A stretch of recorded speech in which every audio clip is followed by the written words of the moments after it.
साथियों, स्वागत है आपका self study classes with Sumit Jain YouTube channel में। तो साथियों, आज का सेशन स्टार्ट हो चुका है। सभी लोग एक बार वीडियो को लाइक कर देंगे और वीडियो को अपने मित्रों तक शेयर जरूर करिएगा, ठीक है। इसी प्रकार से दोस्तों रात्रि 9 बजे अपना ये सेशन होता है। और साथियों, यहां पर आज हम पढ़ने वाले हैं प्रगतिवाद के बारे में, ठीक है। प्रगतिवाद को पढ़ेंगे सभी लोग। दोस्तों ऐप जरूर डाउनलोड कर लें, सेल्फ स्टडी क्लासेस का ऐप आपको जरूर डाउनलोड करना है। सेल्फ स्टडी क्लासेस का ऐप अगर आप डाउनलोड कर लेते हो दोस्तों, तो आपको यहां पर बढ़िया कोर्स लॉन्च किया गया हिंदी साहित्य का। हिंदी साहित्य का कोर्स दोस्तों मात्र 30 तारीख तक आपको मिलने वाला है 1100 रुपए में, ठीक है। तो इस 1100 के कोर्स में दोस्तों आप एडमिशन ले सकते हो। ये ऑफर सीमित समय के लिए है ना। चाहे टीजीटी पीजीटी वाले हो, पंजाब मास्टर कैडर वाले, या फिर दोस्तों यूकेएलटी जो भी हमारे साथी हिंदी साहित्य वाले हैं, वो आज ही दोस्तों इस कोर्स में, हिंदी साहित्य के संपूर्ण कोर्स में, जहां पर आपको विस्तृत अध्ययन, जहां पर आपको ट्रिकी वीडियो, जहां पर आपको टॉपिक वाइज टेस्ट भी मिलेंगे और बहुत सारी चीजें यहां पर मिलने वाली हैं, ठीक है।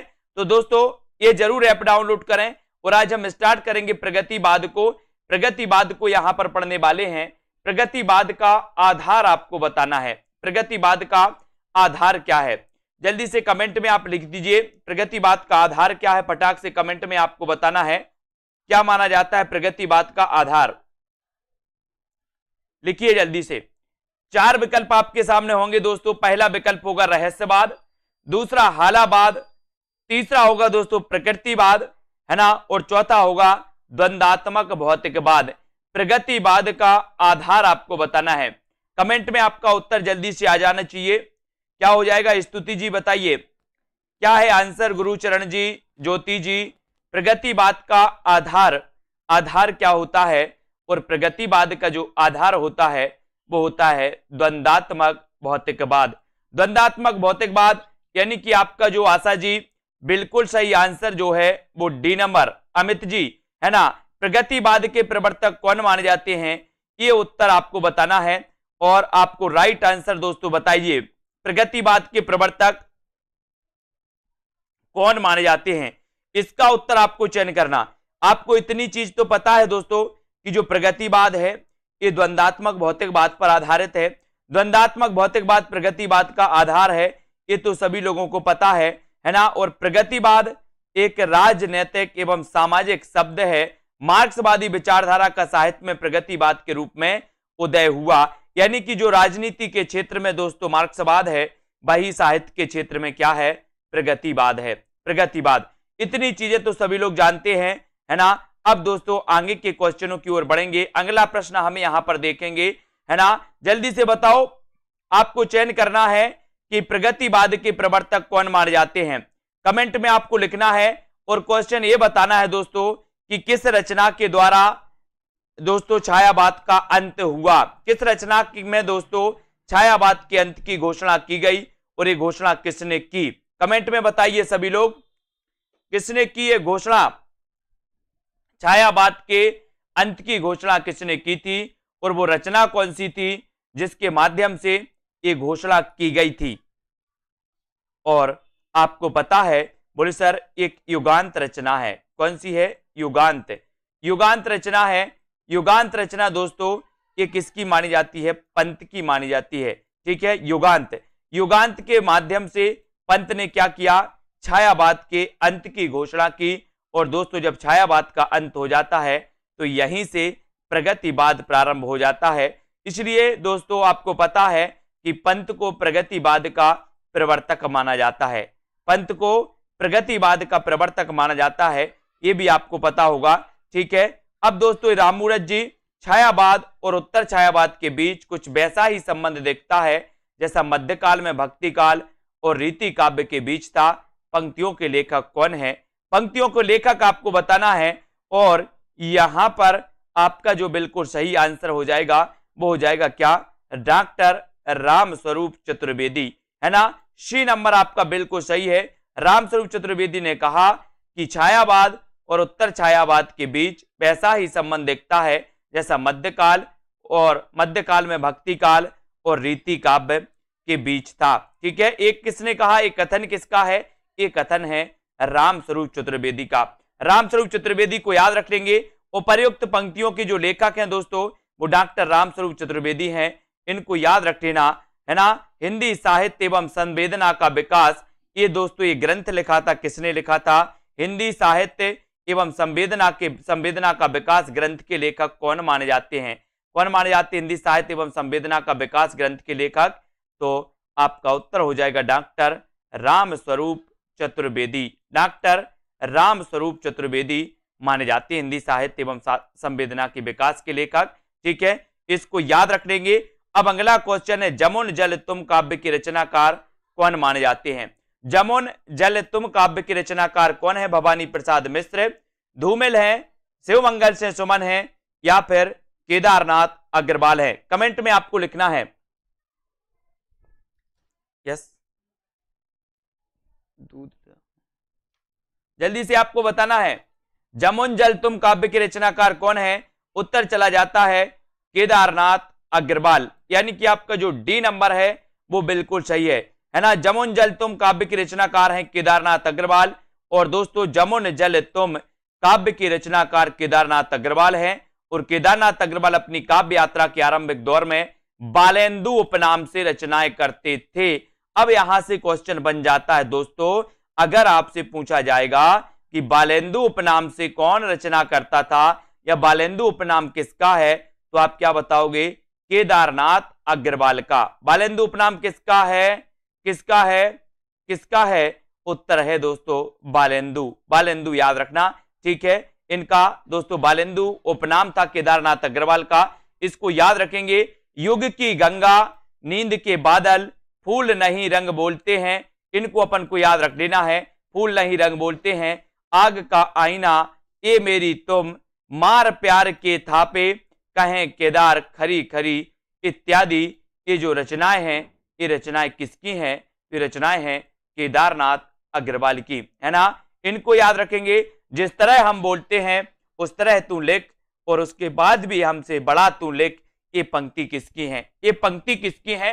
कमेंट में बता दीजिए जल्दी से, ये पंक्ति किसकी है? फटाफट से सभी लोग आंसर बताएंगे। और सही उत्तर क्या हो जाएगा? जल्दी से चयन करें कि जिस तरह हम बोलते हैं उस तरह तू लिख, और हमसे बड़ा तू लिख।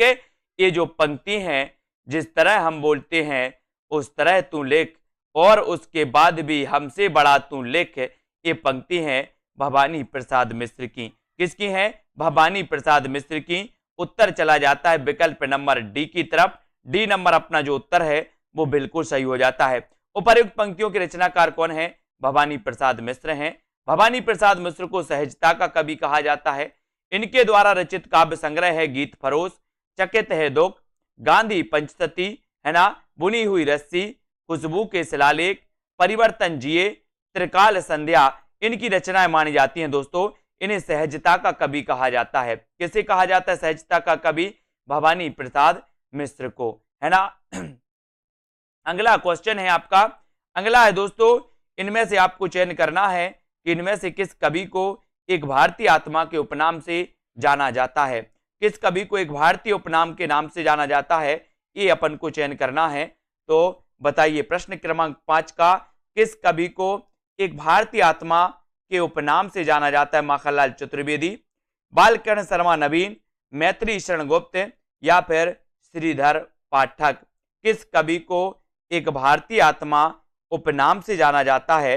तो बोले सर अगर भारतीय आत्मा उपनाम की बात करोगे तो वो जाना जाता है माखनलाल चतुर्वेदी को। एक भारतीय आत्मा, है ना, माखनलाल चतुर्वेदी को जाना जाता है दोस्तों। और एक नंबर आपका बिल्कुल सही है। माखनलाल चतुर्वेदी को एक भारतीय दोस्तों आत्मा के नाम से जाना जाता है। इनकी प्रसिद्ध कविता है कैदी और कोकिला।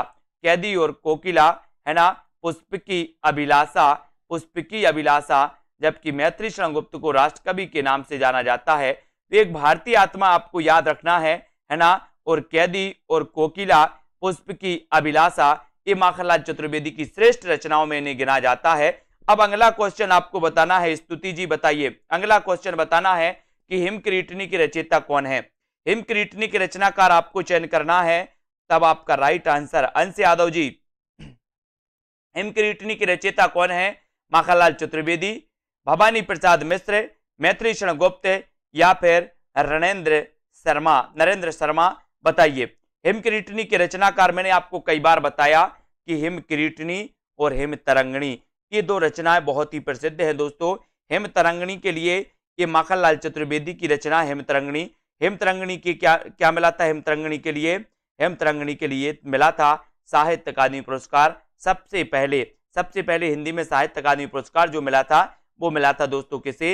हिमतरंगिणी रचना के लिए। और हिमतरंगिणी रचना के रचनाकार कौन है? माखनलाल चतुर्वेदी। ठीक है, अब दोस्तों हिमकिरीटनी की बात आती है तो हिमकिरीटनी की रचयिता भी कौन माने जाते हैं? माखनलाल चतुर्वेदी यानी कि आपका उत्तर चला जाता है एक की तरफ। हिमकिरीटनी की रचनाकार राष्ट्रीय काव्यधारा के प्रमुख कवि माखनलाल चतुर्वेदी हैं, अन्य नाम इसके असंगत हो जाएंगे। ठीक है, अगले क्वेश्चन की ओर हम बढ़ेंगे। रामधारी सिंह दिनकर के बारे में आपको बताना है कि रामधारी सिंह दिनकर की काव्य कृति कौन सी है? लोकायतन, कुरुक्षेत्र, आर्यावर्त या फिर उन्मुक्त। रामधारी सिंह दिनकर की काव्य कृति कौन सी है? 4 विकल्प है रामधारी सिंह दिनकर की काव्य कृति, आपको बताना है उत्तर क्या हो जाएगा।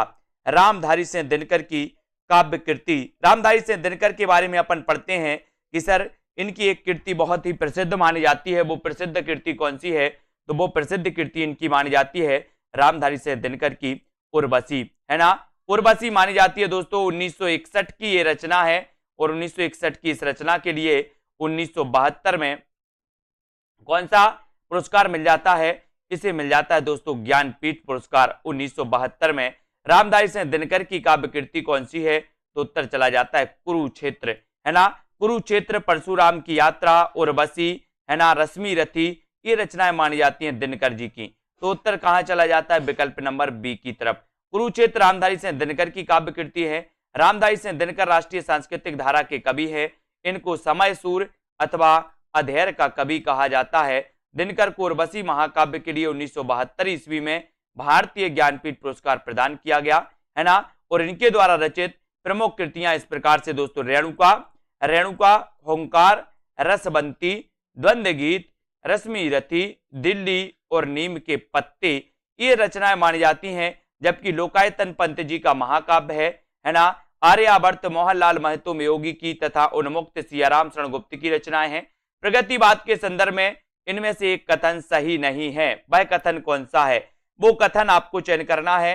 कौन सा कथन प्रगतिवाद के संबंध में सही नहीं है? चयन करिए। ये 4 विकल्प हैं, कथन भी आपके पास है, इस कथन का आपको चयन करना है। तो प्रश्न क्रमांक आपका यहां पर है और प्रगतिवाद के बारे में कौन सा कथन सही नहीं है? प्रगतिवाद जन चेतना के साथ प्रकृति और कल्पना लोक में सौंदर्य खोजता है, या फिर दोस्तों प्रगतिवाद ने पहली बार साहित्यिक चेतना को यथार्थवाद की ओर अग्रसर होने की प्रेरणा दी, पहली बार, है ना। यह प्रगतिवाद की मूल प्रेरणा मार्क्सवाद से विकसित हुई, ये तो सही है। प्रगतिवाद सामाजिक यथार्थ की अभिव्यक्ति को नहीं रचना का उद्देश्य मानता है, को ही रचना का उद्देश्य मानता है। और प्रगतिवाद जन जीवन के साथ प्रकृति और कल्पना लोक में सौंदर्य खोजता है। तो दोस्तों आपको पता है कि प्रगतिवाद में पहली बार साहित्यिक चेतना को यथार्थवाद की ओर अग्रसर होने की प्रेरणा दी, है ना। तो ये जो आपका उत्तर है वो कौन सा हो जाएगा? उत्तर हो जाएगा डी नंबर। प्रगतिवाद सामाजिक यथार्थ की अभिव्यक्ति को ही रचना का उद्देश्य मानता है, ऐसा नहीं है। यानी कि आपका उत्तर चला जाता है विकल्प नंबर डी की तरफ। डी की तरफ आपका राइट आंसर हो जाता है, डी नंबर आपका सही हो जाता है। प्रगतिवाद जनजीवन के साथ प्रकृति और कल्पना लोक में सौंदर्य खोजता है। यह कथन प्रगतिवाद के संदर्भ में सही नहीं है ना। ठीक है, तो इसका उत्तर आपका दोस्तों ए नंबर सही हो जाएगा। प्रगतिवाद जनजीवन के साथ प्रकृति और कल्पना लोक में सौंदर्य खोजता है, यह कथन प्रगतिवाद के संदर्भ में सही नहीं है। यानी कि आपका जो एक नंबर है, ए नंबर सही होगा। इसमें प्रगतिवाद जनजीवन के साथ प्रकृति और कल्पना लोक में सौंदर्य खोजता है, एक नंबर आपका सही होगा। बाकी डी नंबर आपका सही है। डी नंबर प्रगतिवाद सामाजिक यथार्थवाद की अभिव्यक्ति को रचना को उद्देश्य मानता है, ये तो सही है। ये मिसप्रिंट है यहाँ पर, ए नंबर आपका सही हो जाएगा। ठीक है, प्रगतिवाद ने पहली बार साहित्यिक चेतना को यथार्थ की ओर अग्रसर होने की प्रेरणा दी, इसको अच्छे से देख लेना। प्रगतिवाद की मूल प्रेरणा मार्क्सवाद से विकसित हुई, ये भी बिल्कुल सही है। ठीक है, प्रगतिवाद सामाजिक यथार्थ की अभिव्यक्ति को ही रचना का उद्देश्य मानता है, ये भी बिल्कुल सही है। प्रगतिवाद शब्द का सर्वप्रथम प्रयोग 1942 ईस्वी में मुक्तिबोध ने अपने एक लेख प्रगतिवाद एक दृष्टि आगामी कल में किया था दोस्तों। तो ये भी आपको याद रख लेना, प्रगतिवाद का सर्वप्रथम प्रयोग किसने किया था? तो ये किया था मुक्तिबोध ने, मुक्तिबोध ने किया था। और दोस्तों इसको याद रखेंगे, प्रगतिवाद एक दृष्टि आगामी कल में किया था इन्होंने, इसको याद रखेंगे। हिंदी काव्य मासलवाद के प्रवर्तक माने जाते हैं तो कौन माने जाते? मासलवाद कई बार पूछा गया, बताइए मासलवाद के जो प्रवर्तक माने जाते हैं वो कौन माने जाते हैं? मासलवाद के प्रवर्तक बताइए कौन माने जाते हैं? हिंदी काव्य में मासलवाद के प्रवर्तक माने जाते हैं तो कौन माने जाते हैं? ये तो अपन ने कई बार पढ़ा है कि सर हालाबाद अगर पूछो तो हरिवंशराय बच्चन, मासलवाद अगर पूछो तो रामेश्वर शुक्ल अंचल, ठीक है। तो इसको आपको याद रख लेना है कि रामेश्वर शुक्ल अंचल, ये नंबर आपका सही है ना। मासलवाद के प्रवर्तक, इसको थोड़ा सा पढ़ेंगे कि हिंदी काव्य में रामेश्वर शुक्ल अंचल मासलवाद के प्रवर्तक माने जाते हैं। ये छायावाद युग के उत्तरार्ध के कवि हैं, है ना। उनकी भाषा में नए विशेषण तथा नए उपमान प्रयुक्त हुए और इनके द्वारा रचित रचनाएं हैं मधुलिका, अपराजिता, किरण बेला, बरसांत के बाद, विराम चिन्ह आदि। वह हृदय नहीं है पत्थर है जिसमें स्वदेश का प्यार नहीं, ये प्रसिद्ध काव्य पंक्तियां निम्न में से किस कवि की हैं?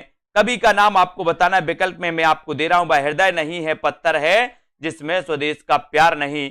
यहां पर आपका विकल्प आ जाएगा, इस विकल्प का आंसर आपको बताना है, यहां पर आ जाइए, ये विकल्प है आपके, है ना। तो ये पंक्तियां बताना है, ये पंक्तियां किसकी हैं? तो आप पहले ही समझ गए दोस्तों यहां पर, ये जो पंक्तियां हैं वो ज्ञा प्रसाद शुक्ल स्नेही की हैं, है ना, द्वारा रचित हैं दोस्तों। ये वह हृदय नहीं है पत्थर है जिसमें स्वदेश की प्रति प्रेम नहीं, है ना। तो बताइए अब प्रगतिशील लेखक संघ की संघ किस स्तर की संस्था है? प्रगतिशील लेखक संघ किस स्तर की संस्था मानी जाती है? अंजू जी, कविता जी, प्रश्न क्रमांक 11। राष्ट्रीय स्तर की, अंतरराष्ट्रीय स्तर की, राज्य स्तरीय या फिर हिंदी भाषी प्रांतीय? तो प्रगतिशील लेखक संघ आपको बता है कि दोस्तों ये प्रगतिशील लेखक संघ किस स्तर की संस्था है? तो ये है अंतरराष्ट्रीय, अंतरराष्ट्रीय स्तर की ये संस्था है। और बी नंबर आपका सही है ना। प्रगतिशील लेखक संघ अंतरराष्ट्रीय स्तर की संस्था है। इसकी स्थापना 1935 में सज्जाद जहीर ने लंदन में की थी, 1935 में। भारत में 1936 ईस्वी में प्रगतिशील लेखक संघ की स्थापना हुई थी, है ना, लखनऊ में। और इसका प्रथम अधिवेशन भी कहां पर हुआ था? लखनऊ में, है ना। और दोस्तों इसके प्रथम अध्यक्ष भी कौन थे? तो मुंशी प्रेमचंद। अगर आपसे पूछा जाए कि प्रगतिशील लेखक संघ के जो दोस्तों प्रथम अध्यक्ष थे वो कौन थे? तो वो थे मुंशी प्रेमचंद। इनको याद रखेंगे। 1936 प्रगतिवाद के जन्म में किसका योगदान है? किसका योगदान है बताइए, किसका योगदान है? छायावादी, रोमानियत एवं पलायनवादी प्रवृत्ति का, प्रगतिशील लेखक संघ की स्थापना का, मार्क्सवादी प्रभाव या उपर्युक्त में से सभी? प्रगतिवाद के जन्म में किसका योगदान है? किसका योगदान है दोस्तों प्रगतिवाद के जन्म में?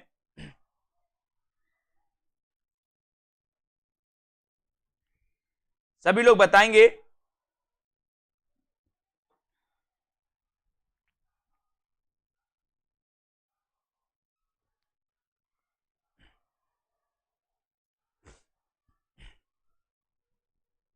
और राइट आंसर चला जाता है कि प्रगतिवाद के जन्म में किसका योगदान है? तो प्रयुक्त सभी। छायावाद, रोमानियत एवं पलायनवादी प्रवृत्ति का भी, प्रगतिशील लेखक संघ की स्थापना का, है ना, मार्क्सवादी प्रभाव, यानी कि उत्तर आपका डी नंबर बिल्कुल सही है। आधुनिक हिंदी साहित्य में प्रगतिवाद के जन्म में उपर्युक्त सभी परिस्थितियों का योगदान था। सन 1936 ईस्वी में लखनऊ में सज्जाद जहीर और डॉक्टर मुल्कराज आनंद के प्रयास से प्रगतिशील लेखक संघ की स्थापना हुई। प्रगतिशील लेखक संघ में मार्क्सवादी या साम्यवादी विचारधारा से प्रभावित होकर काव्य रचना करने वाले कवि शामिल थे दोस्तों, मार्क्सवादी या साम्यवादी। ठीक है, अगला क्वेश्चन है, आपको बताना है मैं उस जनपद का कवि हूं, काव्य रचना किस कवि की है? मैं उस जनपद का कवि हूं। अब साथियों, जिन भी साथियों ने अभी तक सेल्फ स्टडी क्लासेस का ऐप डाउनलोड नहीं किया है वो ऐप को जरूर डाउनलोड करेंगे। ऐप को डाउनलोड करना है आपको, और जिन भी साथियों को एडमिशन लेना है वो एडमिशन ले सकते हैं। ठीक है, एडमिशन जरूर ले दोस्तों। 30 तारीख तक बढ़िया ऑफर है आपके लिए, मात्र 1100 रुपए में। और मैं उस जनपद का कवि हूं, काव्य रचना किस कवि की है? तो किस कवि की है? तो ये आपका उत्तर हो जाएगा, मैं उस जनपद का कवि हूं, यानी कि आपका राइट आंसर हो जाएगा त्रिलोचन। त्रिलोचन यानी सी नंबर, ठीक है, सी आपका सही हो जाएगा। मैं उस जनपद का कवि हूं, काव्य रचना के रचनाकार त्रिलोचन है। धरती मिट्टी की बारात है ना, मिट्टी की बारात दो लोगों की है दोस्तों, दो कवियों की है। एक तो शिवमंगल से सुमन की भी रचना मिट्टी की बारात है, और त्रिलोचन की भी रचना मिट्टी की बारात है। अब कंफ्यूज नहीं होना यहां पर, नहीं तो कहीं पर आपको मिल जाए बोले मिट्टी की बारात के रचनाकार कौन है, तो आपको याद रख लेना कि मिट्टी की बारात त्रिलोचन जी की भी रचना है, और दोस्तों शिवमंगल से सुमन की भी रचना है। ठीक है, तो मिट्टी की बारात याद रख लेना। नागार्जुन की प्रमुख रचनाओं में युगधारा है ना, सतरंगी पंखों वाली, भस्मांकुर, तुमने कहा था, प्यासी पथराई आंखें, केदारनाथ अग्रवाल की रचनाएं हैं। ये अपूर्वा, युग की गंगा, नींद के बादल और आग का आईना, ये केदारनाथ अग्रवाल की हैं, है ना। बाकी नागार्जुन की युगधारा याद करना, सतरंगी पंखों वाली, भस्मांकुर, तुमने कहा था, और प्यासी पथराई आंखें। ठीक है, त्रिलोचन का वास्तविक नाम आपको बताना है, क्वेश्चन कई बार आया है। 14 का आंसर बताइए, त्रिलोचन का वास्तविक नाम क्या है?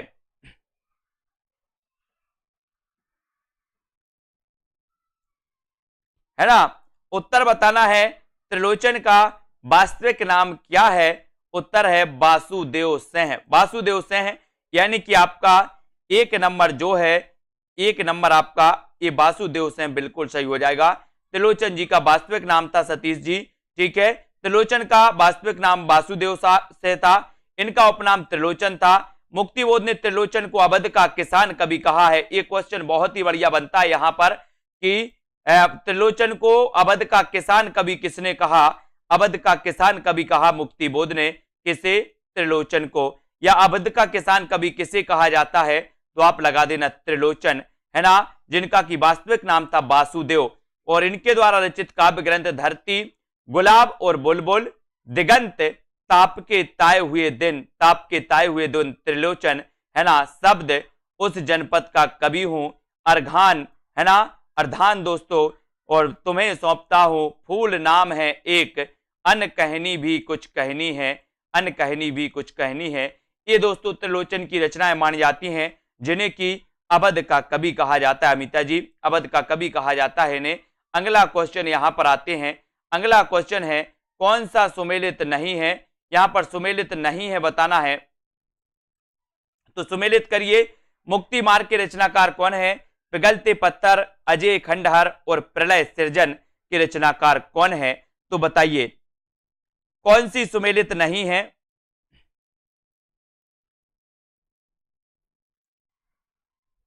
और यहां पर आपको पता है, बोले सर मुक्ति मार्ग ये तो भारत भूषण अग्रवाल की है, पिघलते पत्थर रांगे राघव की है, अजय खंडहर ये निराला की नहीं है ना, प्रलय सृजन ये शिवमंगल से सुमन की है, तो बिल्कुल सही है।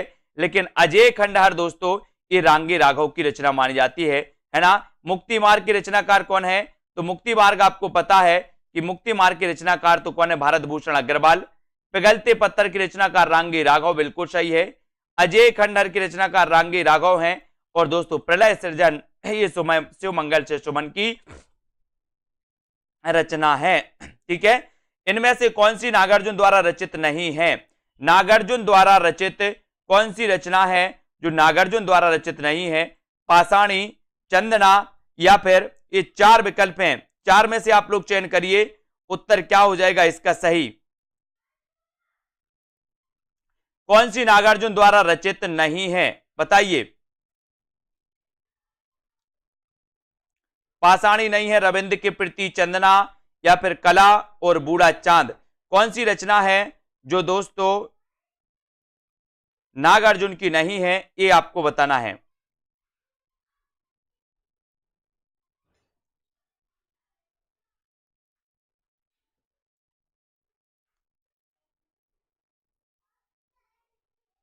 और आपका बिल्कुल सही आंसर है, बोले सर कला और बूढ़ा चांद।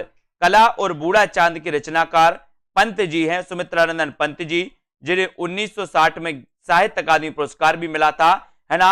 नागार्जुन की तो पाषाणी है, रविंद्र के प्रति है, चंदना भी है, लेकिन करा और बूढ़ा चांद नहीं है, यानी कि उत्तर आपका सी नंबर की तरफ चला जाता है। कला और बूढ़ा चांद नागार्जुन द्वारा रचित नहीं बल्कि ये पंत द्वारा रचित है दोस्तों। इस कृति पर 1960 में इन्हें साहित्य अकादमी पुरस्कार मिला था, है ना। जबकि बादल को घिरते देखा, पाषाणी, सिंदूर तिलकित भाल, तुम्हारी दंतुरिन मुस्कान, चंदना, पांच पूत भारत माता के, है ना। रविंद्र के प्रति कालिदास, हरिजन गाथा, अकाल और उसके बाद और नागार्जुन द्वारा रचित ये रचनाएं मानी जाती है। हरिजन गाथा भी दोस्तों नागार्जुन की है ना। रविंद्र के प्रति कालिदास ये भी मानी जाती है। अगला क्वेश्चन है, कबीर के उपरांत हर विध्वंसकारी और जन विरोधी शक्ति को सर्वाधिक खुली चुनौती देने वाले साहित्यकार जो थे वो कौन थे, बताइए कौन थे। कबीर के उपरांत हर विध्वंसकारी और जन विरोधी शक्ति को सर्वाधिक खुली चुनौती देने वाले साहित्यकार हैं तो कौन है। निराला, नागार्जुन, दिनकर या फिर हरिऔध। कबीर के उपरांत आपको बताना है तो कबीर के उपरांत हर विध्वंसकारी और जन विरोधी शक्ति को सर्वाधिक खुली चुनौती देने वाले जो साहित्यकार माने जाते हैं वो माने जाते हैं कौन, नागार्जुन। कौन माने जाते हैं, नागार्जुन। और उत्तर चला जाता है विकल्प नंबर वी की तरफ। नागार्जुन आपका राइट आंसर है। कबीर के उपरांत हर विध्वंसकारी और जन विरोधी शक्ति को सर्वाधिक खुली चुनौती देने वाले साहित्यकार जो माने जाते हैं वो नागार्जुन। और नागार्जुन का एक क्वेश्चन आता है कि इनका वास्तविक नाम क्या था। तो इनका वास्तविक नाम क्या था दोस्तों, वैद्यनाथ मिश्र। नागार्जुन का वास्तविक नाम क्या था, तो उत्तर लगाना है वैद्यनाथ मिश्र। वे शुरुआती दिनों में माली उपनाम से रचनाएं लिखते थे, है ना। और नागार्जुन एक कवि होने के साथ साथ उपन्यासकार और मैथिल के श्रेष्ठ कवियों में जाने जाते हैं। अब ये माली भी आपको याद रख लेना, ये नोट्स कर लेना। नागार्जुन का वास्तविक नाम वैद्यनाथ था। और दोस्तों कभी अगर माली उपनाम इनका पूछ लिया जाए तो इनका एक उपनाम माली भी है और इन्हें नागार्जुन भी कहा जाता है। तो नागार्जुन, माली और वैद्यनाथ मिश्र, है ना। वे शुरुआती दिनों में माली नाम से लिखते थे दोस्तों, ये भी आपको याद रख लेना, ठीक है। कौन, नागार्जुन। अगला क्वेश्चन है आपका, द्वंद्वात्मक भौतिक विकासवाद किस काव्यधारा का आधार है। नई कविता का, प्रगतिवाद का, समानांतर कविता का या फिर इनमें से कोई नहीं। हाँ, यात्री नाम से भी मैथिली में लिखते थे, बहुत बढ़िया कुरैशी जी, ये यात्री नाम से भी लिखते थे मैथिली में। नागार्जुन जी यात्री नाम से मैथिली में लिखते थे, है ना। द्वंद्वात्मक भौतिकवाद विकासवाद किस काव्यधारा का आधार है। नई कविता का, प्रगतिवाद का, समांतर कविता या फिर इनमें से कोई नहीं। तो द्वंद्वात्मक भौतिकवाद विकासवाद आपसे पूछा गया किस काव्यधारा का आधार है, तो वो काव्यधारा कौन सी है, वो काव्यधारा है प्रगतिवाद। यानी कि आपका प्रगतिवाद बिल्कुल सही है। शोषण का विरोध, है ना, प्रगतिवादी काव्य की सबसे बड़ी विशेषता है, शोषण का विरोध किया गया इसमें। इसके अनुसार किसान और मजदूर एक होकर अपने ऊपर होने वाले सामंतों और पूंजीपतियों के अत्याचार का विरोध करेंगे। प्रगतिवादी काव्यधारा में शोषितों की दीनता का चित्रण, शोषक वर्ग के प्रति घृणा, क्रांति की भावना एवं द्वंद्वात्मक भौतिकवाद, विकासवाद आदि की विशेषताओं के दर्शन इसमें मिलते हैं, है ना। इसको अपन ने याद किया। अगले क्वेश्चन की ओर बढ़ेंगे। अगला जो अपना प्रश्न है साथियों वो इस प्रकार से है, प्रगतिवाद के अंतर्गत आपको बताना है कौन सा विचार अमान्य है। कौन सा विचार अमान्य है, ये उत्तर आपको बताना है। यथार्थवाद, रूपवाद, समाजवाद या फिर दोस्तों पदार्थवाद। प्रगतिवाद के अंतर्गत कौन सा रूप अमान्य है, कौन सा विचार अमान्य है, ये आपको चयन करना है। सभी लोग लाइक जरूर कर देना। साथियों सेल्फ स्टडी क्लासेस में हिंदी साहित्य के कोर्स से आपको याद रख लेना है, ठीक है ना। ये हिंदी साहित्य के कोर्स में दोस्तों आप एडमिशन ले सकते हैं मात्र 1100 रुपए में 30 तारीख तक, ठीक है। और प्रगतिवाद के अंतर्गत कौन सा विचार अमान्य है, तो उत्तर चला जाता है रूपवाद। रूपवाद यानी कि बी नंबर आपका बिल्कुल सही है, रूपवाद। प्रगतिवाद का सैद्धांतिक आधार मार्क्स का द्वंद्वात्मक भौतिकवाद है। राजनीति के क्षेत्र में जो समाजवाद है या साम्यवाद है तथा यथार्थवाद या पदार्थवाद है, साहित्य के क्षेत्र में वही प्रगतिवाद है ना। प्रगतिवाद काल में निम्नलिखित वर्ग के जीवन की प्रतिष्ठा हुई। इस युग के कवि जीवन के यथार्थ धरातल पर अवतीर्ण कर समाज के यथार्थ जीवन को देखता है और उसी को अभिव्यक्त करता है। प्रगतिवादी है ना। प्रगतिवादी कभी आत्मा परमात्मा की सृष्टि एवं जन्मांतर में विश्वास नहीं करता। वह प्रारंभ से ही अंधविश्वास और रूढ़ियों और परंपराओं का विरोध करता चला आ रहा है। कौन? प्रगतिवाद। अगला क्वेश्चन है, दो राह समय के रथ का दर्दनाद सुनो, है ना, और सिंहासन खाली करो कि जनता आती है। ये पंक्ति बताइए किसकी है? सिंहासन खाली करो कि जनता आती है। 20 का आंसर, 20 का बताओगे? दो राय के समय का उत्तर आपका बिल्कुल सही आंसर है यहां पर कि दोस्तों सिंहासन खाली करो कि जनता आती है। ये रामधारी सिंह दिनकर द्वारा उद्धृत जो पंक्तियां हैं दोस्तों बहुत ही महत्वपूर्ण हैं, कई बार एग्जाम में पूछी गई, है ना। दो राह समय के रथ का दर्दनाद सुनो, रामधारी सिंह दिनकर। तुमको पीड़ा में ढूंढा, तुमको ढूंढेगी पीड़ा। बहुत बढ़िया। तुमको पीड़ा में ढूंढा, तुमको पीड़ा में ढूंढा, तुमको ढूंढेगी पीड़ा। महादेवी वर्मा की पंक्ति, है ना। चित्रमय किरणा अधूरी सकी वो मुझसे कहकर जाते, ये मैथिली शरण गुप्त की मानी जाती है ना। दिनकर की काव्य रचना नहीं है तो कौन सी नहीं है? ओंकार, कुरुक्षेत्र, उर्वशी या फिर त्रिधारा। दिनकर की काव्य रचना कौन सी नहीं है? प्रश्न क्रमांक 21 का आंसर आपको बताना है।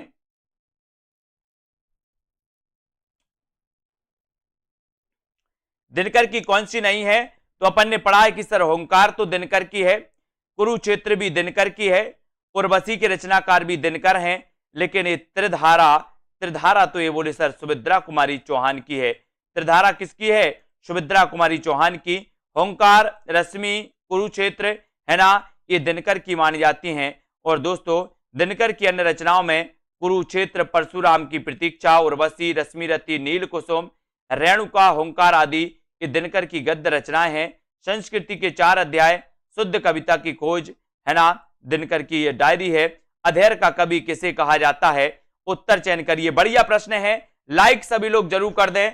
और साथियों जिन भी साथियों ने ऐप को डाउनलोड नहीं किया सेल्फ स्टडी क्लासेस का, उस ऐप को जरूर डाउनलोड करें। जिन भी साथियों को कोर्स लेना है अभी तक आप कोर्स ले सकते हैं पंजाब मास्टर कैडर के लिए, UKLT, TGT, PGT, junior super TET exam के लिए, है ना। अधेर का कवि किससे कहा जाता है? अधेर का कवि कहा जाता है दिनकर को, दिनकर को कहा जाता है। और 1 नंबर आपका दिनकर बिल्कुल सही हो जाता है। राष्ट्रीय सांस्कृतिक काव्यधारा के सबसे सशक्त कवि रामधारी सिंह दिनकर को अधेर का कवि कहा जाता है। दिनकर जी का जन्म सिमरिया जिले मुंगेर बिहार में हुआ था। आप बिहार सरकार के अधीन सब रजिस्ट्रार, राज्यसभा के सदस्य, भागलपुर विश्वविद्यालय के उपकुलपति जो दोस्तों आप रह चुके हैं, इनके बारे में अपन को याद रखना है। अगले प्रश्न की ओर हम चर्चा करेंगे कि प्रगतिवाद में किस विचारधारा का उदय माना जाता है? बताइए। सरल क्वेश्चन और बढ़िया क्वेश्चन है दोस्तों। प्रगतिवाद में किस विचारधारा का उदय माना जाता है? बिल्कुल इन्हें अनल का कवि भी कहा जाता है, अधेर का कवि भी कहा जाता है, रामधारी सिंह दिनकर को, है ना, आग और राख का कवि भी कहा जाता है। और प्रगतिवाद में किस विचारधारा का उदय माना जाता है? मार्क्सवाद का, प्रयोगवाद का, छायावाद का या फिर जनवाद? प्रगतिवाद में किस विचारधारा का उदय माना जाता है? तो अपन ने कई बार पढ़ा है कि सर प्रगतिवाद में मार्क्सवाद का उदय माना जाता है। और उत्तर चला जाता है विकल्प नंबर ए की तरफ। ये नंबर आपका सही है। प्रगतिवाद में मार्क्सवाद विचारधारा का उदय माना जाता है। इस समाज को शोषक व शोषित वर्ग 2 वर्गों में बांटता है। हिंदी साहित्य में प्रगतिवाद सन 1936 ईस्वी से 1943 ईस्वी तक माना जाता है दोस्तों। और 1936 में लखनऊ में मुंशी प्रेमचंद की अध्यक्षता में पहला सम्मेलन नागार्जुन, केदारनाथ अग्रवाल, रामविलास शर्मा, नामवर सिंह आदि इस वाद के प्रमुख साहित्यकार भी रहे हैं प्रगतिवाद के, है ना। अगला क्वेश्चन है कि हिंदी साहित्य में प्रगतिवाद का उदय कब से माना जाता है? बताइए। 4 विकल्प हैं। हिंदी साहित्य में प्रगतिवाद का उदय आपको बताना है, तब आपका राइट आंसर क्या होगा? हिंदी साहित्य में प्रगतिवाद का उदय आपको चयन करना है कि प्रगतिवाद का उदय कब से माना जाता है। और यहां पर अपन ने ऊपर ही पढ़ा है कि सर प्रगतिवाद की बात करते हो तो 1936 से लेकर के 1943 का जो काल था वो क्या था, प्रगतिवाद का काल था। और उत्तर आपका बी नंबर बिल्कुल सही है, प्रगतिवाद में। ठीक है, हिंदी साहित्य में प्रगतिवाद का उदय 1936 ईस्वी से माना जा सकता है। और सन 1936 ईस्वी में लखनऊ में प्रेमचंद की अध्यक्षता में प्रगतिशील लेखक संघ का एक सम्मेलन हुआ। इसी सम्मेलन से प्रगतिशील साहित्य का प्रारंभ स्वीकार किया गया और धूमेल, नागार्जुन, त्रिलोचन, केदारनाथ अग्रवाल, मुक्तिबोध, सर्वेश्वर दयाल सक्सेना, रघुवीर सहाय इत्यादि प्रमुख प्रगतिशील लेखक भी माने जाते हैं, है ना। अगला क्वेश्चन है दोस्तों कि लखनऊ में आयोजित प्रगतिशील लेखक संघ के प्रथम अधिवेशन के अध्यक्ष कौन थे, बताइए। लखनऊ में आयोजित प्रगतिशील लेखक संघ के जो प्रथम अध्यक्ष थे वो कौन थे, बताइए, कमेंट लिखिए इसका। और यहां पर आपका बिल्कुल सही आंसर है कि सर 1936 में जो लखनऊ में प्रथम प्रगतिशील सम्मेलन हुआ था उसके अध्यक्ष थे कौन, प्रेमचंद। कौन थे, प्रेमचंद। सन 1935 ईस्वी में एम फास्टर के सभापतित्व में प्रोग्रेसिव राइटर्स एसोसिएशन नामक अंतरराष्ट्रीय संस्था का प्रथम अधिवेशन पेरिस में हुआ। इसके पश्चात सन 1936 में सज्जाद जहीर और डॉक्टर मुल्कराज आनंद के प्रयत्नों से भारत में मुंशी प्रेमचंद की अध्यक्षता में प्रगतिशील लेखक संघ का प्रथम अधिवेशन भी हुआ। इसको आपको याद रख लेना। ठीक है, अबे सुनबे गुलाब भूल मत गर पाई खुशबू रंगो आब, ये पंक्ति किसकी है, ये पंक्ति आपको बताना है। उत्तर क्या हो जाएगा, लाइक जरूर करिए सभी लोग, लाइक करिए जल्दी से। अबे सुनबे गुलाब भूल मत कर, है ना, भूल मत गर पाई खुशबू रंगो आब, ये पंक्तियां बताना है। संबंध है तो किससे है, प्रगतिवाद से है, प्रयोगवाद से है, या फिर दोस्तों समानांतर कविता से। तो ये भूल मत गर पाई खुशबू रंगो आब, ये प्रगतिवाद से है। और उत्तर एक नंबर आपका बिल्कुल सही है, ये नंबर आपका सही है। ठीक है, टीजीटी पीजीटी के लिए दोस्तों जल्द ही 125 प्रश्नों के मॉडल टेस्ट पेपर लॉन्च हो रहे हैं। जिन भी साथियों को दोस्तों मॉडल टेस्ट पेपर में एडमिशन लेना है वो ले सकते हैं, जल्द ही लॉन्च होंगे। 125 में से आप प्रगतिवादी कवि हैं, तो प्रगतिवादी कवि कौन है आपको कमेंट में लिखना है। जल्दी से लिखिए, प्रगतिवादी कवि कौन माने जाते हैं, जयशंकर प्रसाद, मुक्तिबोध, केदारनाथ अग्रवाल या फिर हरिवंश राय बच्चन। ये आपके दोस्तों 27वां प्रश्न है, कल अपन ने यहां तक पढ़ लिया था। अब आपको चयन करना है, उत्तर आपको बताना है कि कौन प्रगतिवादी कवि हैं। लिखिए सभी लोग, 4 विकल्प हमारे सामने मौजूद हैं, 4 में से आपको आंसर का चयन करना है, प्रगतिवादी कवि बताना है। और यहां पर आपका राइट आंसर जो हो जाएगा दोस्तों वो हो जाएगा क्या, केदारनाथ अग्रवाल।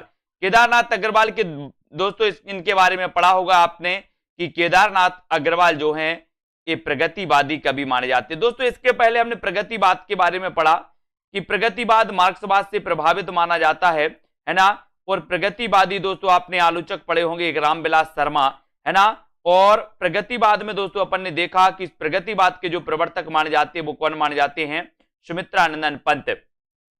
प्रगतिवाद के प्रवर्तक कौन माने जाते हैं, अगर एक क्वेश्चन आपसे पूछा जाए कभी कि प्रगतिवाद के प्रवर्तक कौन माने जाते हैं तो आपको लगाना सुमित्रानंदन पंत।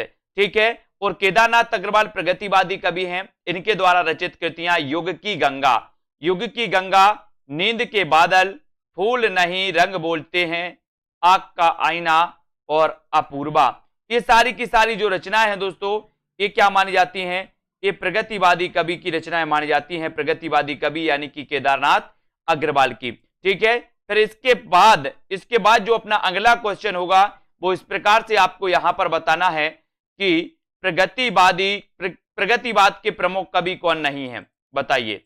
नहीं है बताना है, 4 विकल्प है, अब नहीं है चयन करना है आपको। 28 का आंसर चयन करिए, प्रगतिवादी कवि कौन नहीं है, चयन करें। प्रश्न क्रमांक 28, नागार्जुन, दिनकर, मुक्तिबोध या फिर अज्ञेय। तो फटाक से देखते हैं सबसे पहले आंसर किसका आता है, कौन सबसे पहले आंसर बताता है। प्रगतिवादी कवि कौन नहीं है, इसका आंसर आपको बताना है। तो आपने पढ़ा है कि नागार्जुन तो हैं, इनका वास्तविक नाम क्या था, इनका वास्तविक नाम था वैद्यनाथ, नागार्जुन का, है ना। ये तो प्रगतिवादी माने जाते हैं, दिनकर भी हैं, है ना। और कौन नहीं है दोस्तों, अज्ञेय, प्रोफेसर अज्ञेय, ये प्रगतिवादी कवि हैं तब प्रगतिवाद के प्रमुख कवि नहीं है, तो प्रमुख कवि कौन नहीं है? प्रमुख कवि नहीं है, सी नंबर, है ना। अज्ञेय प्रमुखता प्रयोगवादी एवं नई कविता के कवि हैं, ना कि प्रगतिवाद के। नागार्जुन, दिनकर एवं मुक्तिबोध दोस्तों ये माने जाते हैं अपने काय के प्रगतिवाद के। ठीक है, 29 का आंसर आपको चयन करना है, चयन करिए। 29 का आंसर आप चयन करेंगे। पुष्प की अभिलाषा नामक प्रसिद्ध कविता किसने लिखी? बढ़िया क्वेश्चन है, सरल क्वेश्चन है, आसान क्वेश्चन है, सभी से आना चाहिए। बताइए, तो पुष्प की अभिलाषा नामक प्रसिद्ध कविता किसने लिखी? 29 का ये उत्तर आपको चयन करना है। किसने लिखी पुष्प की अभिलाषा? करिए चयन, और यहां पर आपका बिल्कुल सही आंसर हो जाएगा। बात पुष्प की अभिलाषा की हुई है, तो पुष्प की अभिलाषा नामक प्रसिद्ध जो कविता है, ये कविता किसने लिखी? तो ये लिखी है किसने? माखनलाल चतुर्वेदी ने। माखनलाल चतुर्वेदी, यानी कि आपका उत्तर चला जाता है विकल्प नंबर 1 की तरफ। ये नंबर आपका बिल्कुल सही हो जाता है। ठीक है, माखनलाल चतुर्वेदी ने ये दोस्तों लिखी है, इसको याद रख लेना। माखनलाल चतुर्वेदी द्वारा लिखित ये पुष्प की अभिलाषा कविता सभी लोगों को लगभग पता है। हिंदी के आधुनिक काल के द्विवेदी युगीन कवि माखनलाल चतुर्वेदी राष्ट्रीय काव्यधारा के कवि हैं और एक भारतीय आत्मा उपनाम से प्रसिद्ध हैं। अगर कभी आपसे पूछा जाए कि एक भारतीय आत्मा उपनाम से प्रसिद्ध जो हैं वो कौन है, तो आप क्या लगाओगे? माखनलाल चतुर्वेदी। ठीक है, पुष्प की अभिलाषा वीर रस से पूर्ण राष्ट्रीय कविता लिखी, है ना। हिम किरीटनी इनकी रचना है, हिम तरंगणी, माता तथा समर्पण आदि माखनलाल चतुर्वेदी के काव्य संग्रह माने जाते हैं। कुमकुम, रश्मि रेखा, अपलक, क्वासी, हम बिस्पाई जन्म के, विनोबा स्तबंध तथा उर्मिला, ये बालकृष्ण शर्मा नवीन की रचनाएं मानी जाती हैं। ठीक है, और आपको पता है मिलन, पथिक, मानसी, स्वप्न, कविता कौमुदी आदि ये रामनरेश त्रिपाठी की रचनाएं हैं। ठीक है, गंगा अवतरण, उद्धव शतक, हरिश्चंद्र, है ना, हिंडोला, श्रृंगार लहरी, कल काशी, उद्धव शतक, ये सारी की सारी रचनाएं किसकी हैं दोस्तों? ये मानी जाती जगन्नाथ दास रत्नाकर की। ठीक है, ये सारी रचनाएं आपको पढ़ना है। अब आपको बताना मौर्य विजय किसकी रचना है? मौर्य विजय की रचनाकार कौन है? ये क्वेश्चन तो कई बार आया है, चयन करना है आपको। मौर्य विजय किसकी रचना है? मैत्री शरण गुप्त की, सियाराम शरण गुप्त की, या फिर श्याम नारायण पांडे, या इनमें से कोई नहीं। मौर्य विजय के रचनाकार कौन है? प्रश्न क्रमांक 30। और यहां पर मौर्य विजय की बात हो रही है, मौर्य विजय किसकी रचना है? उत्तर चला जाता है सियाराम शरण गुप्त। सियाराम शरण गुप्त, यानी कि आपका बी नंबर बिल्कुल सही है। मौर्य विजय के रचनाकार कौन है? सियाराम शरण गुप्त हैं।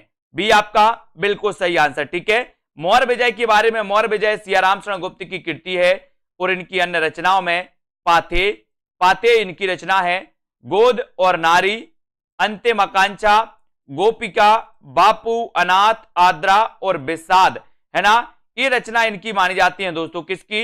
सियाराम शरण गुप्त की। और मौर्य विजय ये कई बार एग्जाम में पूछी गई। ठीक है, तो आपका उत्तर बी की तरफ चला जाता है। प्रगतिशील लेखक संघ की स्थापना कब की गई?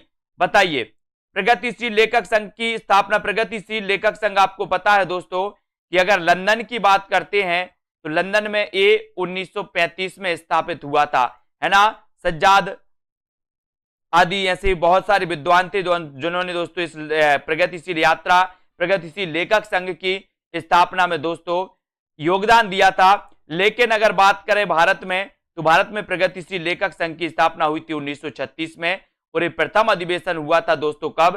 प्रथम अधिवेशन हुआ था लखनऊ में, है ना। अगर बात करें सन 1935 ईस्वी में E.M. फास्टर के सभापतित्व में पेरिस में प्रोग्रेसिव राइटर्स एसोसिएशन नामक अंतरराष्ट्रीय संस्था का प्रथम अधिवेशन हुआ।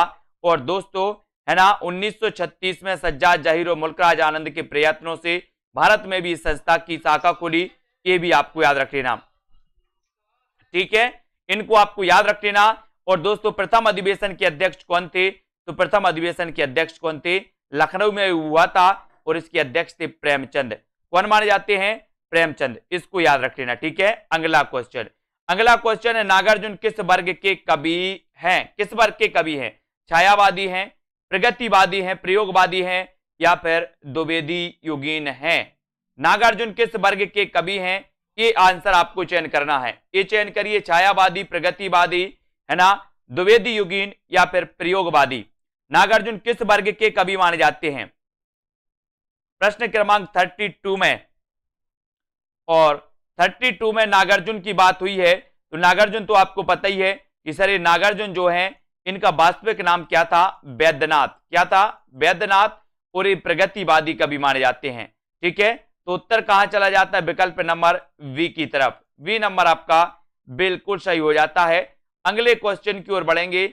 अगला क्वेश्चन यहां पर देखना है, हिंदी काव्य में प्रगतिवादी युग का आरंभ सन 1936 में हुआ और 36 से लेकर के 43 के बीच साम्यवादी विचारधारा से प्रभावित होकर काव्य रचना करने वाले कवि नागार्जुन, है ना, केदारनाथ अग्रवाल, रामविलास शर्मा, शिवमंगल से सुमन, ठीक है, रांगी राघव, त्रिलोचन शास्त्री प्रगतिवादी कवि हैं। नागार्जुन का वास्तविक नाम क्या था? वैद्यनाथ। और नागार्जुन यात्री उपनाम से लिखते थे दोस्तों। काय में लिखते थे? मैथिली में। मैथिली में यात्री उपनाम से लिखते थे, ये भी आपको याद रख लेना।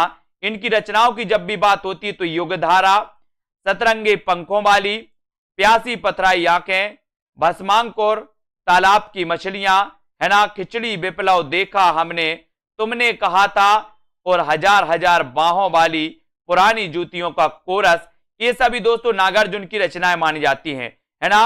और ये यात्री नाम से कौन सी भाषा में लिखते थे? मैथिली में। एक क्वेश्चन भी कई बार आया है कि यात्री नाम से मैथिली में लिखते थे कौन?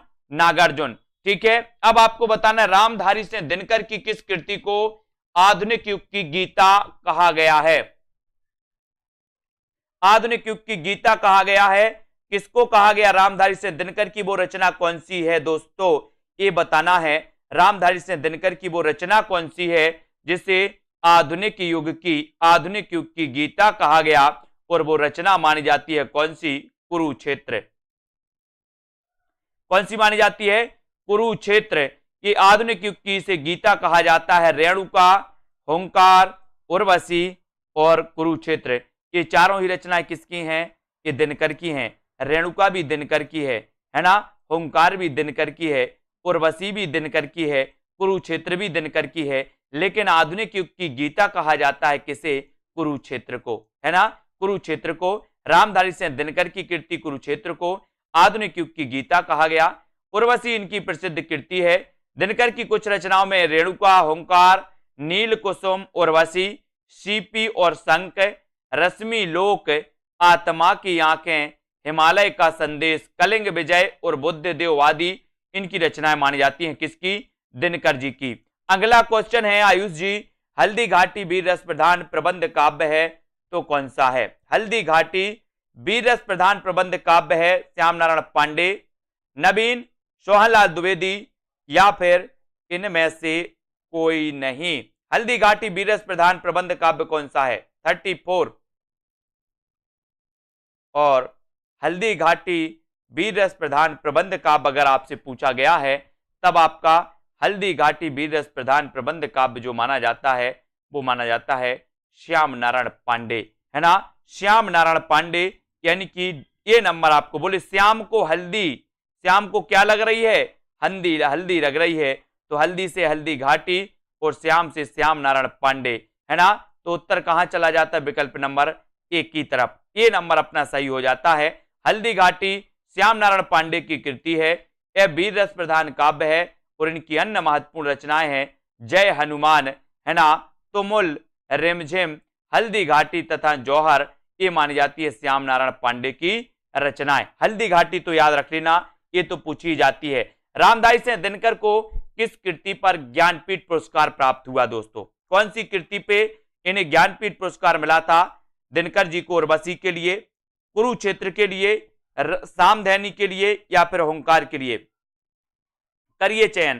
प्रश्न क्रमांक है अपना, रामधारी सिंह दिनकर को किस कृति के लिए ज्ञानपीठ इन्हें मिला था? बताइए, चयन करिए सभी लोग, फटाफट से उत्तर बताते जाएं। जो भी साथी ने अभी तक दोस्तों सेल्फ स्टडी क्लासेस का ऐप डाउनलोड नहीं किया है वो प्लीज ऐप डाउनलोड कर लें और अपने अध्ययन को निरंतर बहुत अच्छा बना सकते हैं। ठीक है, अब आपको रामधारी सिंह दिनकर को बताना है कि किस कृति पर ज्ञानपीठ पुरस्कार इन्हें मिला था। ज्ञानपीठ पुरस्कार किन्हें मिला था, किस रचना के लिए मिला था? तो आपको वैसे भी पता है कि उर्वशी के लिए इन्हें मिला था 1972 में। उर्वशी के लिए इन्हें मिला था 1972 में, जो कि लगभग सभी लोगों को पता है। ठीक है, सभी को पता है, वेरी गुड। तो ये नंबर आपका बिल्कुल सही होगा।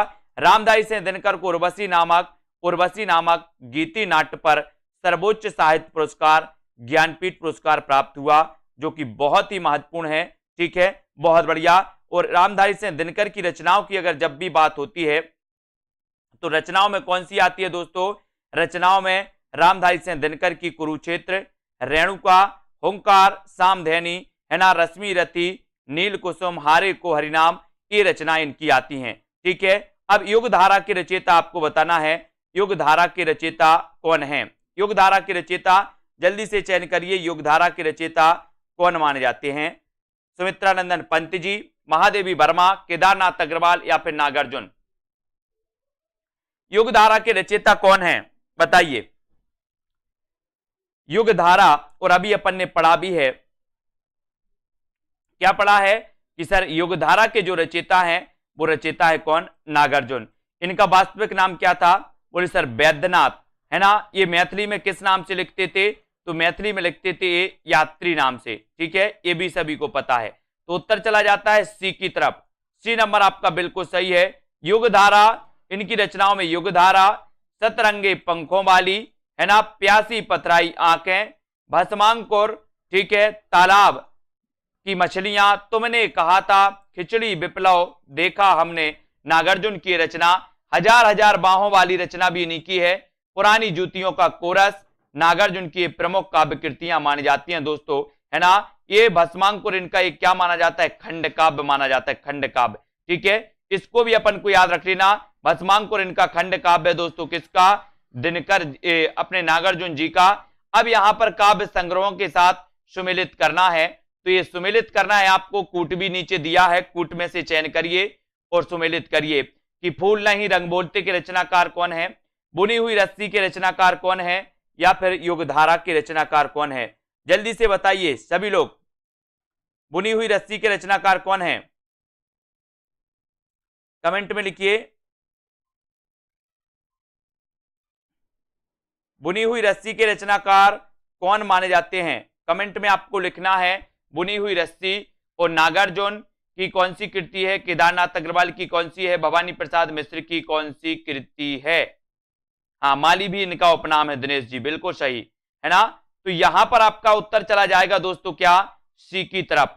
ठीक है, ठीक है, सी तरफ आपका बिल्कुल सही हो जाएगा।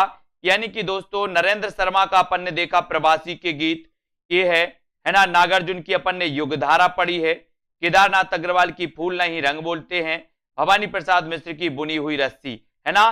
तो इस प्रकार से अपना ये हो जाएगा। यहां पर देख लो सीधे सीधे, बोले सर, है ना, नरेंद्र शर्मा प्रवासी के गीत, नरेंद्र शर्मा की रचना प्रवासी के गीत है, नागार्जुन की रचना युगधारा है, केदारनाथ अग्रवाल फूल नहीं रंग बोलते हैं, ठीक है, भवानी प्रसाद मिश्र बुनी हुई रस्सी, और कुंवर नारायण आत्मजयी, आत्मजयी। ठीक है, बालकृष्ण शर्मा नवीन का सर्वप्रथम प्रकाशित काव्य संग्रह है तो कौन सा है? बालकृष्ण शर्मा नवीन का हमें बताना है क्वासी, उर्मिला, रश्मि रेखा या फिर कुमकुम। यानी कि आपका 38 का आंसर बालकृष्ण शर्मा नवीन का सर्वप्रथम प्रकाशित जो काव्य संग्रह है वो आपको बताना है, वो कौन सा है?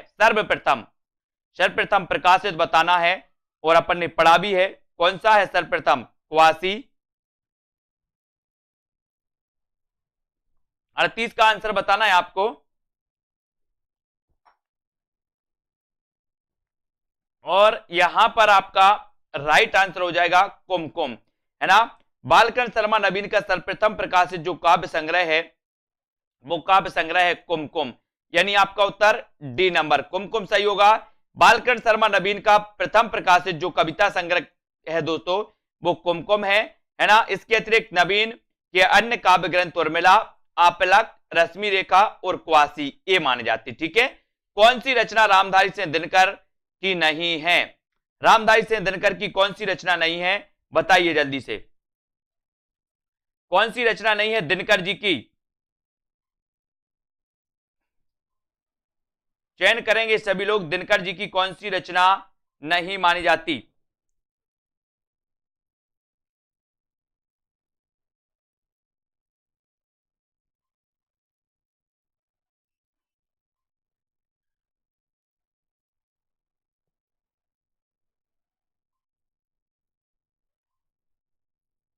तो यहां पर रामधारी सिंह दिनकर की जब बात होती है तो इनकी रचना नहीं है अध्यात्म चिंतन। अध्यात्म चिंतन दिल्ली है इनकी रचना, रेणुका भी है, नीम के पत्ते भी है ना। तो कौन सी नहीं है? अध्यात्म चिंतन नहीं है, यानी कि आपका ए नंबर दिनकर की रचना नहीं है ना। और हुंकार की बात करें तो हुंकार है, रसवंती भी है, कुरुक्षेत्र है, सामधैनी है, नील कुसुम है, दिल्ली है, ठीक है। ये सारी रचनाएं मानी जाती हैं दोस्तों। द्वंद्व गीत, रश्मि रथी, उर्वशी, परशुराम की प्रतीक्षा, है ना, हारे को हरिनाम, धूप और धुआं, है ना, ये सारी रचनाएं मानी जाती है। आत्मा की आंखें, नीम के पत्ते, नीम के पत्ते भी पूछी जाती है, ठीक है। नीम के पत्ते के रचनाकार कौन है? एक हथौड़े वाला घर में और हुआ किसकी पंक्ति है? एक हथौड़े वाला घर में और हुआ, ये पंक्ति किसकी है? ये पंक्ति बताना है। ये पंक्ति एक हथौड़ा वाला घर में और हुआ, ये किसकी पंक्ति है? उत्तर चला जाता है केदारनाथ अग्रवाल की। किसकी पंक्ति है? केदारनाथ अग्रवाल की। और ए नंबर केदारनाथ अग्रवाल आपका बिल्कुल सही हो जाता है। केदारनाथ अग्रवाल प्रगतिवाद के प्रमुख कवि हैं, है ना। एक हथौड़ा वाला घर में और हुआ, आज नदी बिल्कुल उदास थी, है ना। इन पंक्तियों तथा इनकी काव्य कृतियां इस प्रकार हैं दोस्तों। नींद के बादल, युग की गंगा केदारनाथ अग्रवाल, फूल नहीं रंग बोलते हैं केदारनाथ अग्रवाल। ये रचनाएं अपन को याद करना है, ठीक है। ये रचनाएं हमेशा पूछी जाती हैं। बढ़ते हैं अगले क्वेश्चन की ओर, अगले प्रश्न को देखते हैं। इनमें से कौन सा कवि प्रगतिवादी नहीं है? ये क्वेश्चन तो कई बार पूछे जाते हैं। और प्रगतिवादी जो कवि हैं उनको आपको याद करना है। कौन सा प्रगतिवादी कवि नहीं है बताइए? केदारनाथ अग्रवाल नहीं है, भवानी प्रसाद मिश्र, त्रिलोचन या फिर शिवमंगल सिंह सुमन। प्रगतिवादी जो कवि हैं वो कौन नहीं है? ये प्रश्न आपको बताना है। कौन सा कवि प्रगतिवादी नहीं है? और इसका सही उत्तर होगा आपका कि जो प्रगतिवादी नहीं है वो कौन नहीं है? भवानी प्रसाद मिश्र, है ना। यानी कि आपका जो बी नंबर है वो बिल्कुल सही है, ठीक है। भवानी प्रसाद मिश्र आपका सही हो जाएगा दोस्तों। हरि भवानी शकुन करे, शेर नरे रघुधर्म करे। ये भवानी प्रसाद प्रयोगवादी कवि माने जाते हैं, है ना। तो केदारनाथ अग्रवाल, वासुदेव सिंह, त्रिलोचन, शिवमंगल सिंह सुमन ये प्रगतिवादी कवि माने जाते हैं, जबकि भवानी प्रसाद मिश्र ये प्रयोगवादी कवि हैं, है ना। और ये दूसरे तार सप्तक से जुड़े हुए थे। कौन? भवानी प्रसाद मिश्र, है ना। अब यहां पर बढ़ते हैं, कृतियों तथा कृतिकारों को सुमेलित करना है ईश्वर की अध्यक्षता में। और कबूतर, है ना, कबूतर आत्महत्या के विरुद्ध और जलसाघर, ये रचनाएं कौन सी हैं? ये रचनाएं किसकी हैं? ये आपको सुमेलित करना है। तो करिए सुमेलित। ईश्वर की अध्यक्षता, ये रचना किसकी है? या फिर अब कबूतर या फिर आत्महत्या के विरुद्ध या जलसाघर। और यहां पर आपका बिल्कुल सही आंसर होगा कि ईश्वर की अध्यक्षता में लीलाधर जगूड़ी, है ना। कबूतर के रचनाकार उदय प्रकाश, आत्महत्या के रघुवीर सहाय, जलसाघर के रचनाकार श्रीकांत और सतरंगे पंखों वाली ये नागार्जुन। अब आपसे अगर पूछा जाए कि ईश्वर की अध्यक्षता में की रचनाकार कौन है? लीलाधर जगूड़ी हैं। कबूतर के रचनाकार कौन है? उदय प्रकाश हैं। आत्महत्या के विरुद्ध की रचनाकार कौन है? रघुवीर सहाय, है ना। जलसाघर की रचनाकार कौन है? तो श्रीकांत हैं। सतरंगे पंखे वाली की रचना किसने की? तो वो की नागार्जुन ने। ये रचनाएं आपको याद करना है, ये हमेशा पूछी जाएंगी। हालाबाद के प्रवर्तक कौन है? ये क्वेश्चन तो अभी पूछा गया था पंजाब मास्टर गाइडर में। हालाबाद के प्रवर्तक कौन है बताइए? कौन माने जाते हैं दोस्तों? मासलवाद और हालाबाद ये दो चले थे। अब मासलवाद तो आपको पता है रामेश्वर शुक्ल अंचल हैं, लेकिन हालाबाद आपसे पूछा गया तो हालाबाद के प्रवर्तक कौन है? नरेंद्र शर्मा, रामेश्वर शुक्ल अंचल, जगदीश गुप्त या फिर हरिवंश राय बच्चन। हालाबाद के प्रवर्तक कौन माने जाते हैं? ये उत्तर आपको चयन करना है, सभी लोग चयन करेंगे उत्तर को। हालाबाद के प्रवर्तक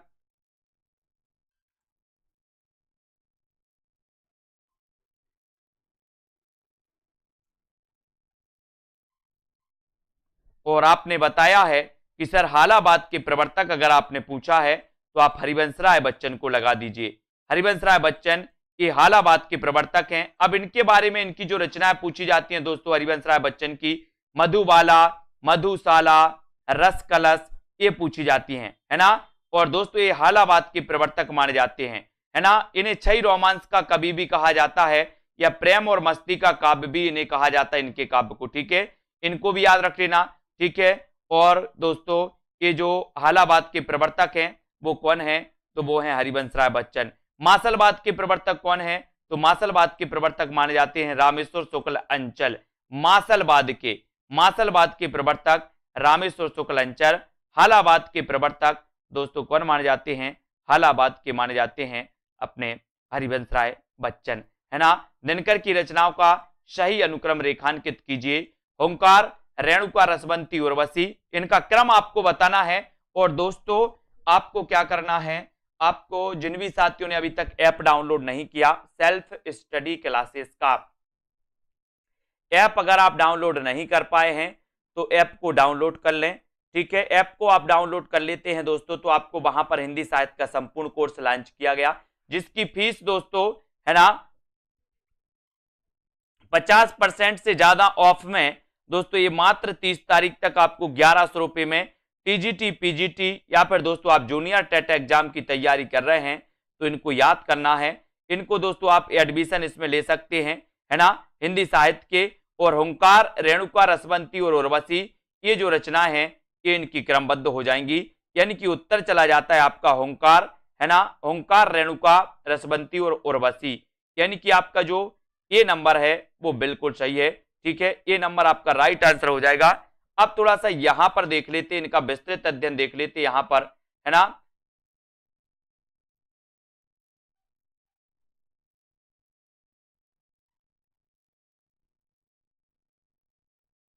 ठीक है, इसको थोड़ा सा अपन देखते हैं,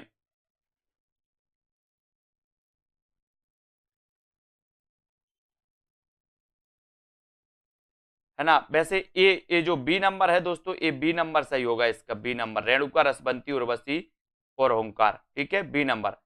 इसको देख लो थोड़ा सा, ये बी नंबर सही, हाँ ऑप्शन गलत है। रेणुका, ओंकार ये आता है, ऑप्शन गलत है उसका। रेणुका, ओंकार, रसवंती, द्वंद्व गीत, कुरुक्षेत्र, सामधेनी, रश्मि रथी, नील कुसुम, दिल्ली, उर्वशी, ठीक है। इनको देख लो, वो तो ठीक है, ठीक है। गलत है, वो ऑप्शन गलत है। रेणुका, ओंकार, रसवंती, ठीक है, द्वंद्व गीत, कुरुक्षेत्र, सामधेनी, रश्मि रति, है ना, नील कुसुम, दिल्ली, उर्वशी, परशुराम की प्रतीक्षा, आत्मा की आंखें, हारे के हरिनाम, है ना, धूप और धुआं, नीम के पत्ते और इतिहास के आंसू, ये रचनाएं आपको याद रख लेना, ठीक है। ये हमेशा पूछी जाती हैं। अगला क्वेश्चन यहां पर देखो, अगला क्वेश्चन है रचनाकारों के सामने रचनाओं को हमें सुमेलित करना है। सतरंगिणी, है ना, और बताना है सतरंगिणी, सतरंगी पंखों वाली, अरिमा या फिर ऋतंबरा, बताइए। सतरंगिणी, निराला, सतरंगी पंखों वाली, अरिमा या फिर ऋतंबरा, ये रचनाएं किसकी हैं?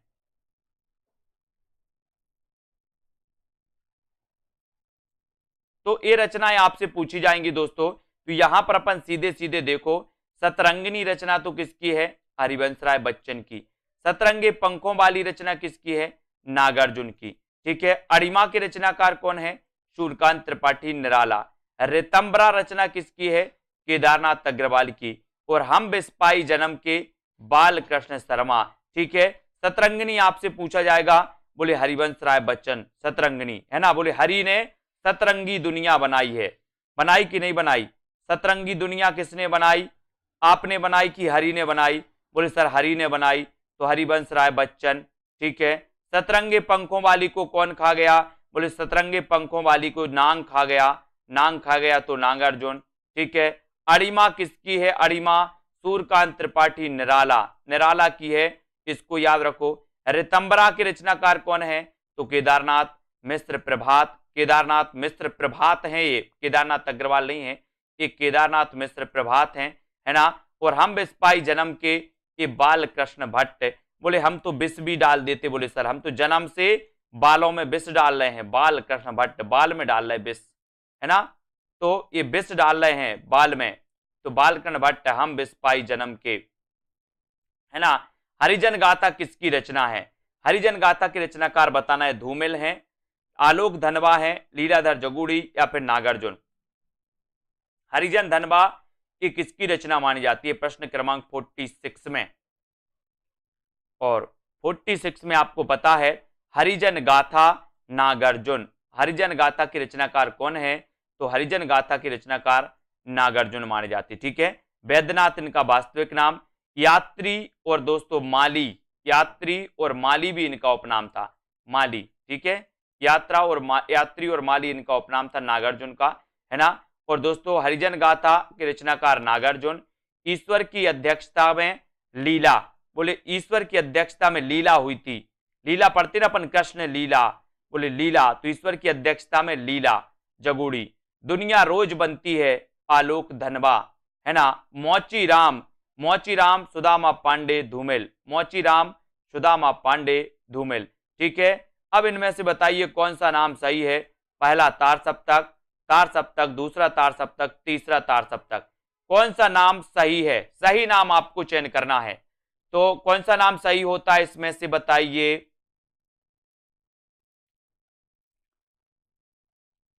कौन सा नाम सही होगा? तार सप्तक अपन पढ़ते हैं, और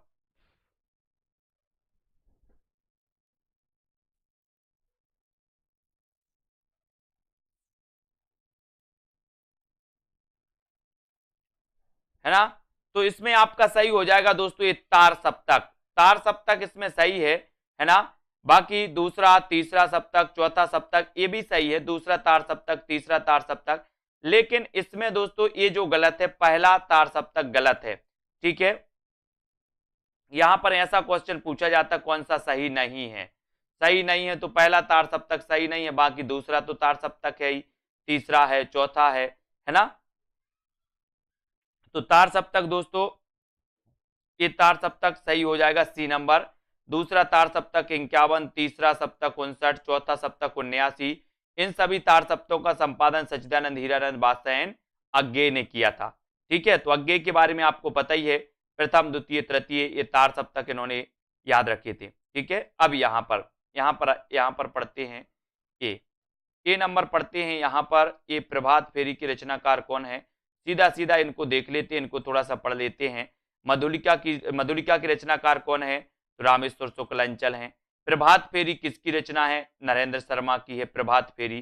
प्रणभंग की रचनाकार कौन है? रामधारी सिंह दिनकर, है ना। काठमांडू की पहली सांझ शिवमंगल सिंह सुमन।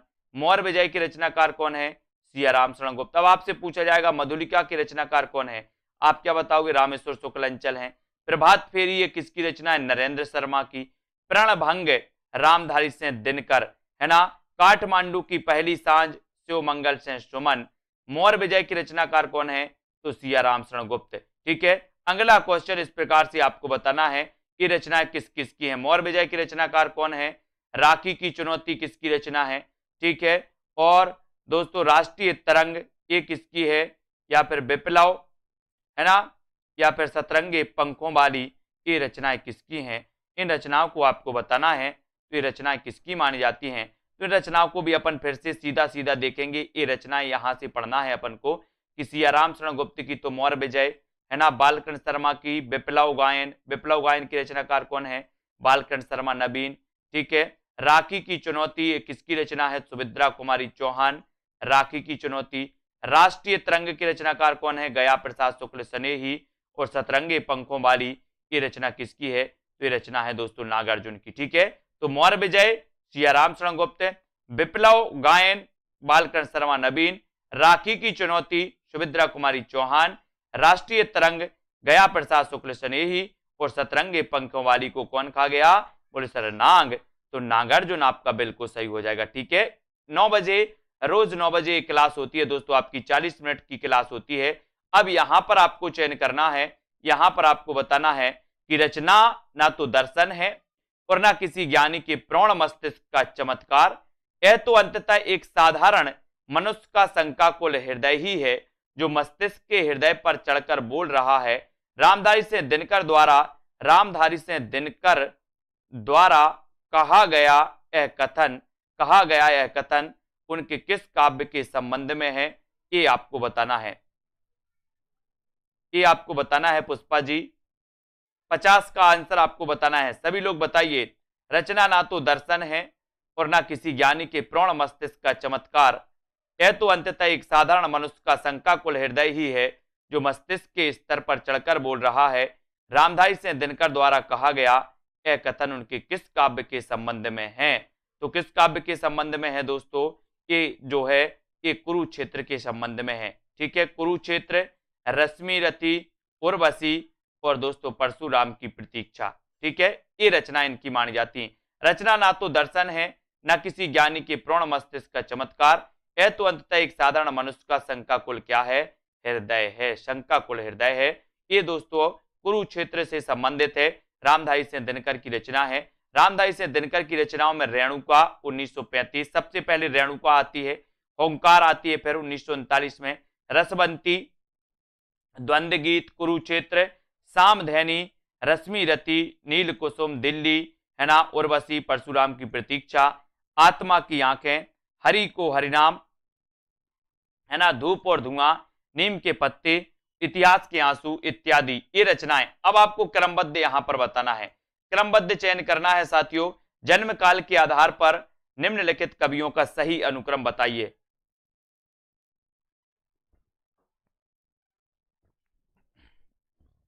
जन्म काल के आधार पर निम्नलिखित कवियों का सही अनुक्रम क्या हो जाएगा? जन्म काल के आधार पर सबसे पहले कौन से कवि आते हैं? अनुराग जी, नागार्जुन, त्रिलोचन, नागार्जुन या फिर भवानी प्रसाद मिश्र। तो यहां पर आपका बिल्कुल सही आंसर है कि सर नागार्जुन तो आते ही हैं, लेकिन इसमें नागार्जुन में भवानी प्रसाद मिश्र, त्रिलोचन और नरेश मेहता ये आते हैं। ठीक है, तो इनके जन्म काल को देखो, नागार्जुन 1911, है ना, नागार्जुन। ठीक है, भवानी प्रसाद मिश्र 1913, ठीक है, त्रिलोचन 17, नरेश मेहता 21। तो ये आपको आनी चाहिए, ये आपको दोस्तों क्रमबद्ध आनी चाहिए। नागार्जुन 11, है ना, भवानी प्रसाद मिश्र में 13 है ना, त्रिलोचन में 17 और दोस्तों नरेश मेहता का 21 इनको याद रखोगे, है ना। 21 दिनकर की किस कृति का कथानक कर्ण है? बढ़िया प्रश्न है, बहुत बढ़िया प्रश्न है दोस्तों, अच्छा प्रश्न आपसे पूछा गया। प्रश्न क्या है कि दिनकर की किस कृति का कथानक कर्ण है? कर्ण बताना है, किस कृति का कथानक है कर्ण? कुरुक्षेत्र का है, परशुराम की प्रतीक्षा का है या फिर उर्वशी का है? सभी लोग लाइक जरूर कर दीजिए वीडियो को दोस्तों। 52 का आंसर दिनकर की किस कृति का कथानक कर्ण है, ये प्रश्न आपसे पूछा गया और 52 में आपने लगा दिया कि सर इनकी रचनाएं तो ये सारी हैं, कुरुक्षेत्र भी इनकी रचना है, परशुराम की प्रतीक्षा भी है, उर्वशी भी है, रश्मि रति भी है, लेकिन जो कर्ण है वो दोस्तों कथानक कर्ण है वो रश्मि रति का है, यानी कि आपका जो बी नंबर है वो बिल्कुल है। रश्मि रति रामधारी से दिनकर का खंड काव्य है जिसका कथानक कर्ण है। अन्य रचनाएं भी राष्ट्रीय सांस्कृतिक चेतना प्रगतिवादी कवि रामधारी से दिनकर की हैं, है ना, इनको अपन को याद रख लेना।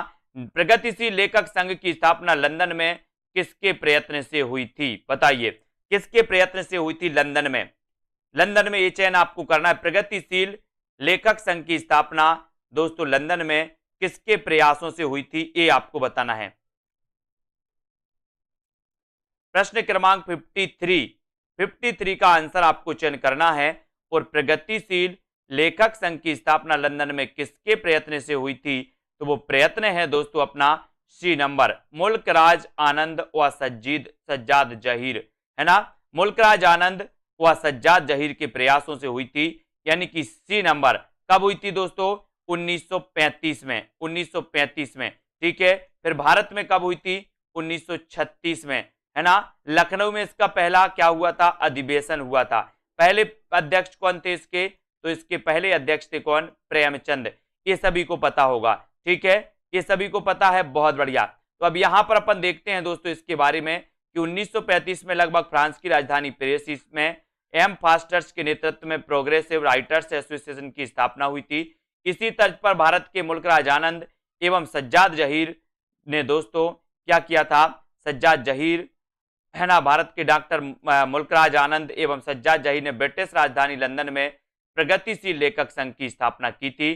प्रगतिवादी काव्य सृष्टि है। प्रगतिवादी काव्य सृष्टि आपको बताना है कैसी है? दार्शनिक है, वर्ग चेतना प्रधान है, व्यक्तिक यथार्थ या फिर यथास्थितिवादी है।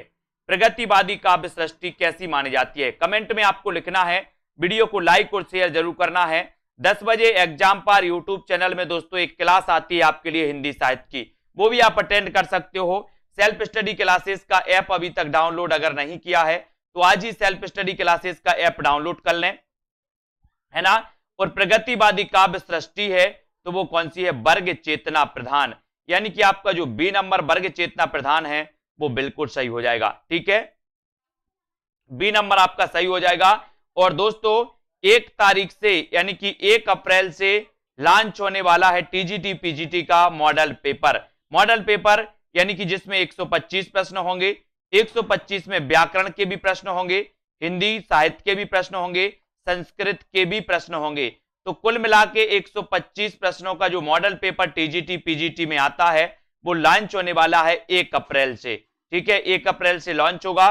तो जिन भी साथियों को लेना है, शुरुआत में विशेष छूटें भी रहेंगी जैसी भी रहें, है ना। इनमें से कौन सी रचना केदारनाथ अग्रवाल की नहीं है? तो आपको पता है, बोले सर केदारनाथ अग्रवाल की बात करोगे तो युग की गंगा इनकी रचना है ना। नींद के बादल भी इनकी रचना है, ये भी आपको याद रख लेना है, ठीक है, याद रख लेना है,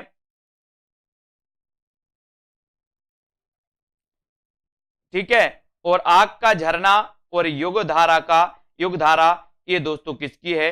ये केदारनाथ अग्रवाल की रचना नहीं है, ये तो किसकी है? ये तो रचना नागार्जुन की है। किसकी है? नागार्जुन की। इसको याद रख लेना। युगधारा की आज का जो अपना पहला प्रश्न है यहां पर आपको बताना है, यहां तक अपन ने पढ़ लिया था। अगला क्वेश्चन है आपका, फूल नहीं रंग बोलते हैं, फूल नहीं रंग बोलते हैं कि रचनाकार कौन माने जाते हैं? इसका उत्तर आपको बताना है। केदारनाथ अग्रवाल, नागार्जुन, त्रिलोचन या फिर नरेश मेहता। अपन ने दोस्तों प्रगतिवाद के बारे में पढ़ा था कि सर प्रगतिवाद का जो उदय होता है वो होता है 1936 में। प्रगतिवाद के प्रवर्तक कौन है? सुमित्रानंदन पंत। छायावाद के अंत की घोषणा किस रचना से मानी जाती है? तो वो रचना है कौन सी? युगांत। किसकी रचना है? युगांत। तो युगांत के रचनाकार अपन ने पढ़ा था कि युगांत के जो रचनाकार हैं वो रचनाकार हैं दोस्तों कौन से? सुमित्रानंदन पंत। ये भी अपन ने एक बार पढ़ लिया, ठीक है। अब दोस्तों आपको बताना है कि फूल नहीं रंग बोलते हैं, ये रचना किसकी है? तो आप लोगों को बिल्कुल पता है। बोले सर केदारनाथ गए हो आप, केदारनाथ धाम गए हैं ना बहुत सारे, केदारनाथ में फूल नहीं रंग बोलते हैं। बोले सर वहां के, है ना, फूल नहीं रंग बोलते कहां पर? केदारनाथ में। तो आपका ए नंबर केदारनाथ अग्रवाल बिल्कुल सही हो जाएगा, ठीक है। फिर बढ़ते हैं दोस्तों अगले क्वेश्चन की ओर। यहां पर आते हैं, फूल नहीं रंग बोलते, है ना। युग की गंगा, युग की गंगा, नींद के बादल, आग का आईना, अपूर्वा, समय समय पर, है ना, इत्यादि दोस्तों केदारनाथ अग्रवाल की रचनाएं मानी जाती हैं। और केदारनाथ अग्रवाल प्रगतिवादी काव्यधारा से संबंधित हैं, यानी कि ये प्रगतिवाद के कवि माने जाते हैं। कौन दोस्तों? अग्रवाल, केदारनाथ अग्रवाल, ठीक है। बात करें दोस्तों नागार्जुन की, तो नागार्जुन की रचनाओं में युगधारा, सतरंगे पंखों वाली, प्यासी पथराई आंखें, भस्मांकुर, तुमने कहा था, ये सभी रचनाएं किसकी हैं? नागार्जुन की मानी जाती हैं, ठीक है। बात करें दोस्तों मिट्टी की बारात, तो मिट्टी की बारात 2 लोगों ने रचना की दोस्तों इस नाम से, है ना। आपको पता है मिट्टी की बारात, कभी आपसे पूछा जाए कि मिट्टी के बारात के रचनाकार कौन है, तो दोस्तों दो कवि कौन कौन से हैं? एक कवि हैं त्रिलोचन, दूसरे कवि हैं शिवमंगल सिंह सुमन। तो मिट्टी की बारात दो कवियों की रचनाएं हैं जिनको आपको याद रख लेना है, ठीक है। अब दोस्तों निशा निमंत्रण की रचनाकार आपको बताना है, निशा निमंत्रण की रचनाकार कौन है। कई बार एक क्वेश्चन आता है, इस क्वेश्चन के लिए हमें तैयार रहना है, बात करना है निशा निमंत्रण की, है ना। तो जब निशा होती है दोस्तों तो हम क्या करते हैं, बोले हम हरि का भजन करते हैं, निशा के समय हरि का भजन करते हैं। तो ये निशा निमंत्रण की रचनाकार कौन हो जाएंगे, हरिवंश राय बच्चन होंगे या फिर वीरेंद्र मिश्र होंगे, है ना। तो यहां पर आपको बिल्कुल सही है, बोले सर जैसे ही निशा होती है हम हरि को निमंत्रण देते हैं, हरि की आरती करते हैं, है ना, हरि यानी कि भगवान की। तो ये हरिवंश राय बच्चन, यानी आपका उत्तर विकल्प नंबर जो बी है वो बिल्कुल सही हो जाएगा, ठीक है। प्रणय मूलक व्यक्तिक काव्यधारा के अंतर्गत प्रेम और मस्ती की कविताएं लिखने वाले हरिवंश राय बच्चन। निशा निमंत्रण इनकी एक रचना है। मधुशाला, मधुबाला, मधु कलश, मिलन यामिनी, एकांत संगीत, प्रणय पत्रिका, सतरंगिनी, है ना। ये सारी रचनाएं दोस्तों इनकी मानी जाती हैं। और आपको पता है एक क्वेश्चन और इनसे पूछा जाता है कि हालाबाद के प्रवर्तक कौन है। हालाबाद के प्रवर्तक आपसे पूछा जाता है, हालाबाद के प्रवर्तक कौन है। फिर पूछा जाता है मासलवाद के प्रवर्तक कौन है ना। तो आपको याद रख लेना, हालाबाद के प्रवर्तक हरिवंश राय बच्चन, मासलवाद के प्रवर्तक रामेश्वर शुक्ल अंचल, है ना। ये चीज भी याद रख लेना। और दोस्तों जो हरिवंश राय बच्चन हैं इनकी आत्मकथा क्या भूलूं क्या याद करूं, है ना, ये आपने पढ़ी होगी, 4 भागों में प्रकाशित है और कई बार ये पूछी गई है ना। तो हिंदी साहित्य में मार्क्सवादी चेतना की अभिव्यक्ति जिस काव्यधारा में देखने को मिलती है उस धारा को क्या कहा जाता है, आपको बताना है। प्रगतिवादी, प्रयोगवादी, जनवाद या फिर कविता। अगर आपने अभी तक self study classes app download नहीं किया है तो देर ना करें दोस्तों, अभी self study classes app download करें। और मार्क्सवाद की जब भी बात होती है तो हम बात करते हैं प्रगतिवाद की, है ना। प्रगतिवाद दोस्तों आपको पता है कि मार्क्सवाद यानी कि दोस्तों समाजवाद, साम्यवाद से प्रभावित माना जाता है, ये आपको याद रख लेना। हम पढ़ते हैं कि राजनीति में जो मार्क्सवाद है ना, या साम्यवाद है, वही दोस्तों साहित्य में क्या है, प्रगतिवाद है। प्रगतिवाद के प्रवर्तक पंत को माना जाता है। प्रगतिवाद दोस्तों आपको पता है कि इसमें यथार्थता का चित्रण मिलता है। इस प्रगतिवादी जो रचनाएं होती हैं उन्होंने दोस्तों यथार्थ का वर्णन किया है, उन्होंने कल्पना के आधार पर रचनाएं नहीं की, है ना। हिंदी साहित्य में मार्क्सवादी चेतना की अभिव्यक्ति प्रगतिवादी काव्यधारा के रूप में देखने को मिलती है। और प्रगतिवादी काव्य की मूल चेतना कार्ल मार्क्स के द्वंद्वात्मक भौतिकवाद से दोस्तों अनुप्राणित है। और मार्क्स की भौतिकवादी विचारधारा का प्रभाव हिंदी के उन साहित्यकारों पर पड़ा जो सामाजिक यथार्थ तथा शोषण के विरुद्ध विचारों को साहित्य में अभिव्यक्त करने के क्या थे, पक्षपाती थे, है ना। ये भी आपको याद रखना है दोस्तों इसके बारे में। और अगला क्वेश्चन यहां पर बताना है कि मधुशाला का प्रकाशन वर्ष क्या है। आपको पता है दोस्तों 1936 में भारत के लखनऊ में, कहां पर, लखनऊ में एक दोस्तों लेखक संघ की स्थापना हुई थी। तो वो लेखक संघ की स्थापना हुई थी दोस्तों कब, 1936 में। इसकी प्रथम अध्यक्षता की थी किसने, प्रेमचंद ने, ये भी आपको याद रख लेना। और मधुशाला का प्रकाशन वर्ष आपको बताना।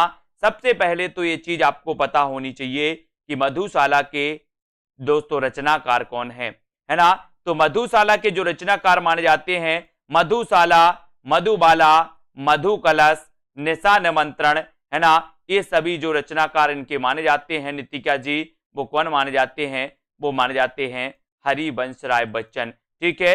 हरिवंश राय बच्चन को हालाबाद का प्रवर्तक माना जाता है, ये भी आपको याद रख लेना, है ना। हरिवंश राय बच्चन दोस्तों इनके बारे में आपको याद रख लेना, हरिवंश राय बच्चन के बारे में। और इनकी मधुशाला रचना 1935 की है, 1935, यानी कि आपका उत्तर हो जाता है विकल्प नंबर 1। और जब 1935 की बात आती है तो आपको याद रख लेना कि सर 1935 में एक महाकाव्य लिखा गया था। कौन सा महाकाव्य लिखा गया था, वो लिखा गया था कौन सा, कामायनी। कौन सा लिखा गया था, कामायनी। ये भी आपको याद रख लेना, ठीक है। मधुशाला का प्रकाशन वर्ष 1935 है। 1936 में मधुबाला, 37 में मधुकलश ये प्रकाशित हुई थी दोस्तों, इनको याद रख लेना। और आपको पता है कि अपन बोलते ना कि बैर कराते मंदिर मस्जिद और मेल कराती मधुशाला, है ना। ये दोस्तों वही मधुशाला जो है, ये रचना है मधुशाला, मधुकलश और मधुबाला, इनको याद रख लेना। ये रचनाएं किसकी हैं ये आपको पता होनी चाहिए, क्योंकि एग्जाम में हमेशा पूछी जाती हैं। नागार्जुन किस काव्यधारा के कवि हैं? प्रश्न क्रमांक आपसे पूछा जाता है 62। नागार्जुन के बारे में आपको बताना है कि नागार्जुन किस काव्यधारा के कवि माने जाते हैं।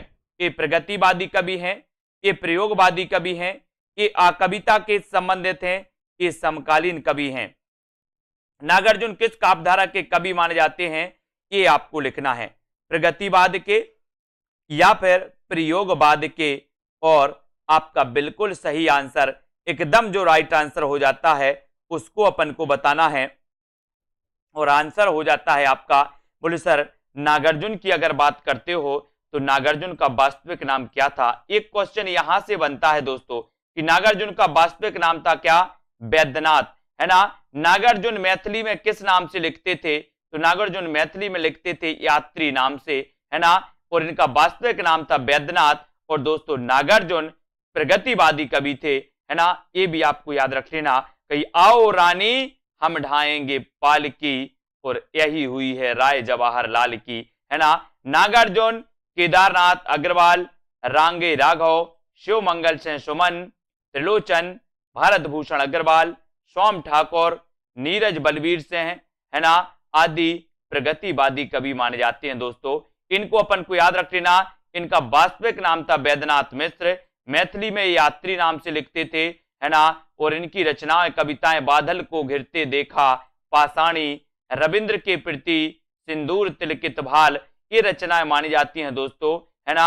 इनकी रचनाएं हैं, इनको भी अपन को याद रख लेना। नागार्जुन के बारे में सतरंगे पंखों वाली, युगधारा, तालाब की मछलियां, रतिनाथ की चाची, नई पौध बाबा बटेश्वर नाथ। ये नई पौध रचना पूछी गई है, नई पौध के रचनाकार कौन है? तो बोले सर नागार्जुन। नई पौध के रचनाकार कौन है? नागार्जुन। बाबा बटेश्वर नाथ ये किसकी रचना है?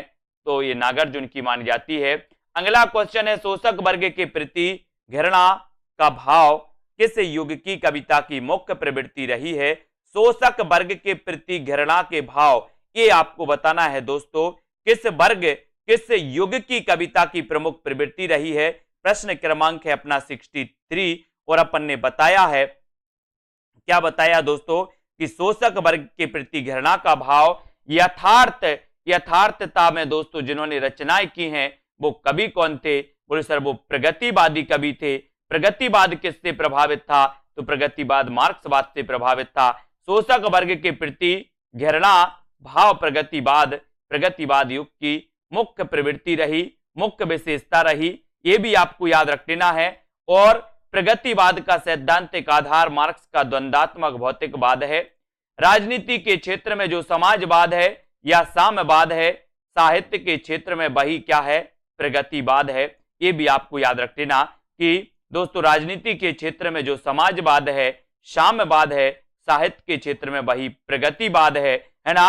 अगला क्वेश्चन है कि आग और राग का कवि किससे कहा जाता है? ऐसे कौन से साथी हैं जिन्होंने अभी तक दोस्तों self study classes app download नहीं किया? ऐप डाउनलोड कर लें सभी लोग। और आग और राग का कवि आपको बताना है कि दिनकर हैं, निराला हैं, पंत हैं या फिर प्रसाद हैं। आग और राग का कवि, बोले सर आग की बात करते हो तो सूरज आग उगलता है दिन में, सूरज आग उगलता है दिन में। और सबसे ज्यादा अगर किसी से राग है तो बोले सर सूरज से ही है ना, सूरज से है। बोले सूरज ना निकले तो कोई काम नहीं होगा, है ना। और दोस्तों ज्यादा दिन तक जिंदा नहीं रह पाएंगे। और आग और राग का कवि कहा जाता है किसे? दिनकर को। दिनकर को कहा जाता है। दिनकर की रचनाओं की अगर बात की जाए रामधारी सिंह दिनकर की, तो रेणुका इनकी रचना है। हुंकार आपसे पूछा जाएगा हुंकार की रचनाकार कौन है ना। रसवंती किसकी रचना है? सामधैनी और कुरुक्षेत्र किसकी रचना है? परशुराम की प्रतीक्षा लंबी कविता किसकी है दोस्तों? ये रचना किसकी है? रश्मि रति उर्वशी के रचनाकार कौन है? हारे को हरिनाम, है ना, ये रचना किसकी है? तो आपको बताना है कि सर ये रचना है किसकी? दिनकर जी की। दिनकर जी की मानी जाती है। निराला की प्रमुख रचनाओं की बात करें तो अनामिका, अनामिका, परिमल, गीतिका, तुलसीदास, कुकुरमुत्ता और नए पत्ते, ये रचनाएं आपको याद रख लेना है। ठीक है, जयशंकर प्रसाद की रचनाओं की बात करें तो उर्वशी। दोस्तों यहां कंफ्यूज नहीं होना, मैं आपको कई बार बताता हूं कि उर्वशी एक रचना जयशंकर प्रसाद की भी है और उर्वशी एक रचना दिनकर की भी है। इनकी दोस्तों 1909 की रचना मानी जाती है जयशंकर प्रसाद की, जबकि उर्वशी रचना एक दिनकर की है 1961 की। ठीक है, तो ये उर्वशी रचनाओं को अपन याद करेंगे। वन मिलन की रचनाकार जयशंकर प्रसाद हैं, कानन कुसुम की रचनाकार जयशंकर प्रसाद हैं, प्रेम पथक भी जयशंकर प्रसाद की है, चित्राधार और कामायनी भी रचना जयशंकर प्रसाद की मानी जाती हैं। चित्राधार भी याद रख लेना दोस्तों, चित्राधार जयशंकर प्रसाद, है ना। सुमित्रानंदन पंत की रचनाओं में उच्छ्वास की बात आती है दोस्तों, तो उच्छ्वास के रचनाकार कौन है? उच्छ्वास के रचनाकार हैं सुमित्रानंदन पंत और शोकोच्छ्वास के रचनाकार हैं जयशंकर प्रसाद। शोकोच्छ्वास जयशंकर प्रसाद, उच्छ्वास सुमित्रानंदन पंत। ग्रंथि, पल्लव, गुंजन, स्वर्ण किरण, स्वर्ण धूलि, कला और बूढ़ा चांद, लोकायतन इनका महाकाव्य, चिदंबरा के लिए ज्ञानपीठ पुरस्कार मिला पंत जी की रचनाओं के लिए। तो ये सुमित्रानंदन पंत जी की रचनाएं जो आपको याद रख लेना। ये रचना इनकी स्वर्ण किरण, स्वर्ण धूलि अरविंद दर्शन से प्रभावित है ना। कला और बूढ़ा चांद के लिए 1960 में साहित्य अकादमी पुरस्कार मिला। ठीक है, लोकायतन इनका महाकाव्य गांधी जी के जीवन पर आधारित है पंत जी का। चिदंबरा के लिए 1968 में दोस्तों इन्हें क्या मिला था? ज्ञानपीठ पुरस्कार मिला था। इन सारी चीजों को आपको याद रखना है। कुरुक्षेत्र का मुख्य प्रतिपाद्य क्या है? कुरुक्षेत्र किसकी रचना? सबसे पहले तो ये बताना है आपको। तो कुरुक्षेत्र के रचनाकार माने जाते हैं दोस्तों कौन? दिनकर जी। और इनका मुख्य प्रतिपाद्य क्या है, इसके बारे में अपन चर्चा करेंगे यहां पर। और भी विकल्प आपको यहां पर दिए गए और आपका राइट आंसर है कि जब तक संसार में सद्भावना, शांति, समता और न्याय की प्रतिष्ठा नहीं होती तब तक युद्ध अनिवार्य है, तब तक युद्ध अनिवार्य है। राष्ट्रीय सांस्कृतिक चेतना के कवि रामधारी सिंह दिनकर की प्रमुख रचना कौन सी है? कुरुक्षेत्र। एक प्रबंध काव्य है जिसका मुख्य प्रतिपाद्य है दोस्तों कि जब तक संसार में सद्भावना, शांति, समता और न्याय की प्रतिष्ठा नहीं होती युद्ध अनिवार्य है ना। कुरुक्षेत्र में अगला क्वेश्चन, रामधारी सिंह दिनकर के अनुसार कुरुक्षेत्र में किसका आलंबन लेकर उन्होंने महत्वपूर्ण प्रश्न को कृति में उपस्थित किया है? आंसर बताना है आपको, सभी लोग बताएंगे। यहां पर राइट आंसर क्या हो जाएगा? जिन भी साथियों ने अभी तक लाइक नहीं किया है वो प्लीज एक बार लाइक कर देंगे, है ना। और साथियों रामधारी सिंह दिनकर के बारे में आपको बताना है कि किसका अवलंबन लेकर के दोस्तों इन्होंने बताइए। प्रश्न क्रमांक है आपका 66 और 66 में आपका बिल्कुल सही आंसर आपको बताना है कि महत्वपूर्ण प्रश्न को कृति में उपस्थित किया है तो वो दोस्तों भीष्म और युधिष्ठिर, भीष्म और युधिष्ठिर, ये आपको याद रख लेना है। ठीक है, फिर दोस्तों अगले क्वेश्चन की ओर जाते हैं, अगले क्वेश्चन की ओर बढ़ते हैं। रामधारी सिंह दिनकर ने अपने काव्य कुरुक्षेत्र में भीष्म और युधिष्ठिर का आलंबन यानी कि विषय लेकर उन्होंने महत्वपूर्ण प्रश्न को कृति में उपस्थित किया है। इसको याद रख लेना है। किसने लिखी ये पंक्तियां? ये पंक्तियां आपको बताना है दोस्तों, ये पंक्तियों के रचनाकार कौन है ये आपको बताना है कि ये पंक्तियां हैं अपनी। इस पंक्तियों के रचनाकार कि कुरुक्षेत्र ना तो दर्शन है, ना किसी जानी के प्राण, है ना, मस्तिष्क का चमत्कार है, यानी के, है ना, यह तो अंततः एक साधारण मनुष्य का शंकाकुल हृदय ही है जो मस्तिष्क के स्तर पर चढ़कर बोल रहा है। जल्दी से इसके बारे में आपको बताना है कि ये जो पंक्तियां हैं वो पंक्तियां किसकी हैं, बताइए। ये पंक्तियां बताना, ये पंक्तियां किसकी हैं, इसका राइट आंसर आपको चयन करना है। इस पंक्ति के रचनाकार कौन है? तो यहां पर आपका जो सबसे अच्छा और सही आंसर हो जाएगा, सटीक आंसर हो जाएगा, वो हो जाएगा रामधारी सिंह दिनकर, है ना। डी नंबर आपका सही हो जाएगा। कुरुक्षेत्र के संदर्भ में रामधारी सिंह दिनकर का कथन है कि कुरुक्षेत्र ना तो दर्शन है, ना किसी ज्ञानी के प्रौढ़ मस्तिष्क का चमत्कार है, यह तो अंततः एक साधारण मनुष्य का शंकाकुल हृदय ही है जो मस्तिष्क के स्तर पर चढ़कर बोल रहा है। और ये कथन किसका है आपसे पूछा गया तो आपने बता दिया कि सर ये तो दिनकर जी का है। किसका है? दिनकर जी का। सभी लोग लाइक जरूर कर दें एक बार साथियों, है ना। आत्मा का संग्राम आत्मा से, देह का संग्राम देह से जीता जाता है। रामधारी सिंह दिनकर का यह कथन किस कृति के संदर्भ में कहा गया है? बताइए। आत्मा का संग्राम आत्मा से, देह का संग्राम देह से, रामधारी सिंह दिनकर का यह कथन किस कृति के संदर्भ में कहा गया? प्रश्न क्रमांक 68 का आंसर सभी लोगों को बताना है। उत्तर क्या हो जाएगा? उत्तर बताना है। 68 का आंसर आपको बताना है। आत्मा का संग्राम आत्मा से और देह का संग्राम देह से। फ्री मटेरियल भी ऐप पर बहुत सारा है, फ्री मटेरियल भी है ऐप पर, और दोस्तों पेड क्लासेस का पेड जो कोर्स है वो भी ऐप पर है ना। तो जिनको फ्री पढ़ना वो फ्री भी पढ़ सकते हैं। आत्मा का संग्राम आत्मा से और देह का संग्राम देह से, यानी कि यहां पर आपका कुरुक्षेत्र बिल्कुल सही है। सी नंबर आपका सही हो जाएगा। आत्मा का संग्राम आत्मा से और देह का संग्राम देह से जीता जाता है। यह कथन रामधारी सिंह दिनकर ने अपनी रचना कुरुक्षेत्र में कही है। कुरुक्षेत्र में भीष्म और युधिष्ठिर के माध्यम से धर्म रक्षा हेतु युद्ध की आवश्यकता सिद्ध की गई है। इसको आपको याद रख लेना। अब यहां पर आते हैं दोस्तों, प्रगतिवादी काव्य किस विचारधारा से प्रेरित है? प्रगतिवादी काव्य आपको बताना है कि किस विचारधारा से प्रेरित है। क्वेश्चन कई बार पूछा गया है, कई एग्जामों में पूछा गया है, इसलिए सभी को तैयार रहना है। प्रगतिवादी काव्य के बारे में आपको बताना है ना, कि किससे प्रेरित माना जाता है? बताइए। प्रगतिवादी काव्य किस विचारधारा से प्रभावित है? कमेंट में जल्दी से आपको लिखना है। 4 विकल्प हैं आपके सामने, आदर्शवाद, मार्क्सवाद, अस्तित्ववाद और गांधीवाद, है ना। तो प्रगतिवाद काव्य किस विचारधारा से प्रेरित माना जाता है, ये उत्तर आपको चयन करना था और आपने उत्तर बिल्कुल आसानी से बता दिया कि मार्क्सवाद से प्रभावित माना जाता है, यानी कि आपका उत्तर बी नंबर बिल्कुल सही है। ठीक है। प्रगतिवादी काव्यधारा मार्क्सवादी विचारधारा से प्रेरित है और इस विचारधारा के प्रमुख कवि नागार्जुन, त्रिलोचन, है ना, शास्त्री, केदारनाथ अग्रवाल आदि माने जाते हैं।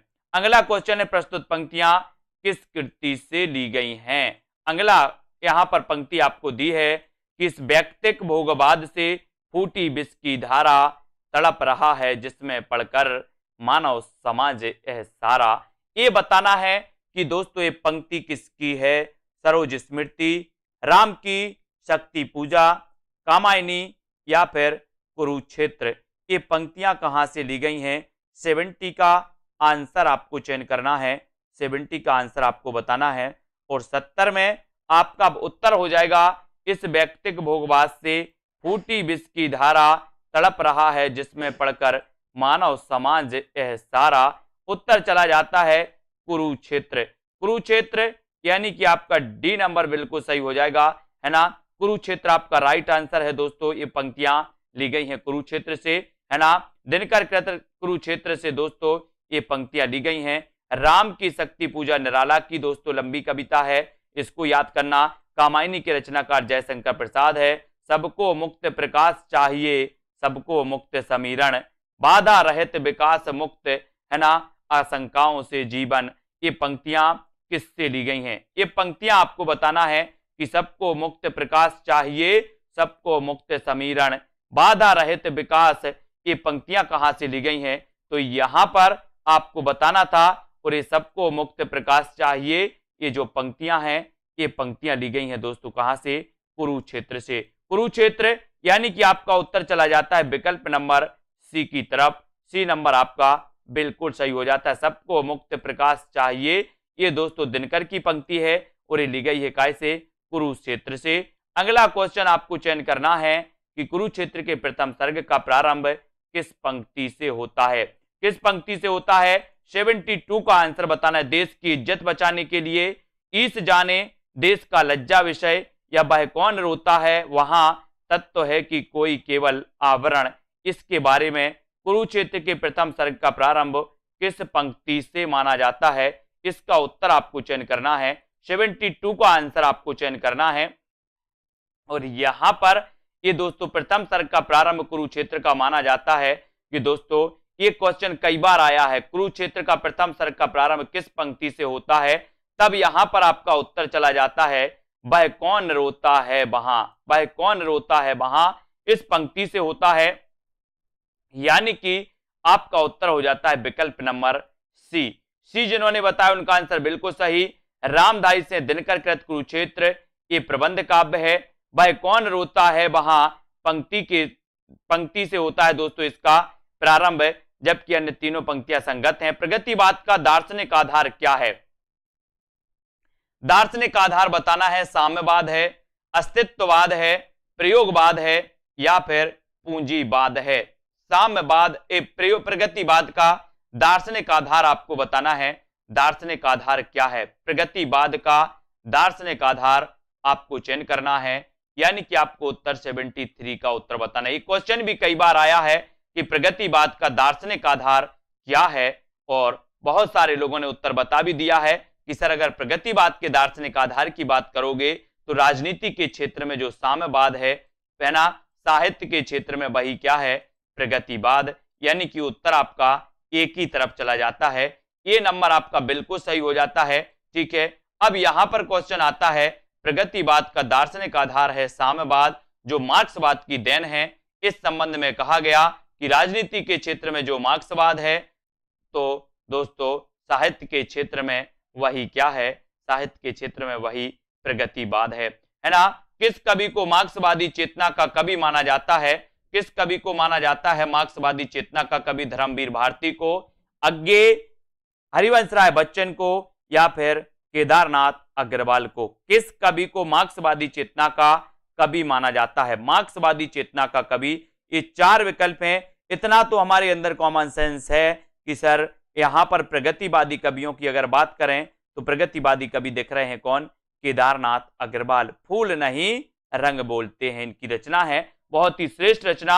और किस कवि को मार्क्सवादी चेतना का कवि माना जाता है? तो वो माना जाता है दोस्तों केदारनाथ सिंह अग्रवाल, नहीं सिंह, है ना। केदारनाथ अग्रवाल की रचना है कौन सी?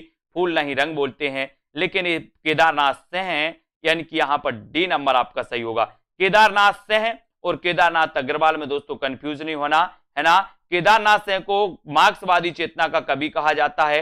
इन्हें 2013 में ज्ञानपीठ पुरस्कार प्रदान किया गया दोस्तों, और 19 मार्च 2018 को इनका निधन हो गया था। किसका? केदारनाथ सिंह का, 2018 को, है ना। और ये दोस्तों केदारनाथ सिंह याद रख लेना, ये प्रगतिवादी चेतना के कवि माने जाते हैं, है ना। किसका संबंध रामधारी सिंह दिनकर से है? रामधारी सिंह दिनकर से बताना है किसका संबंध है, बताइए किसका संबंध है?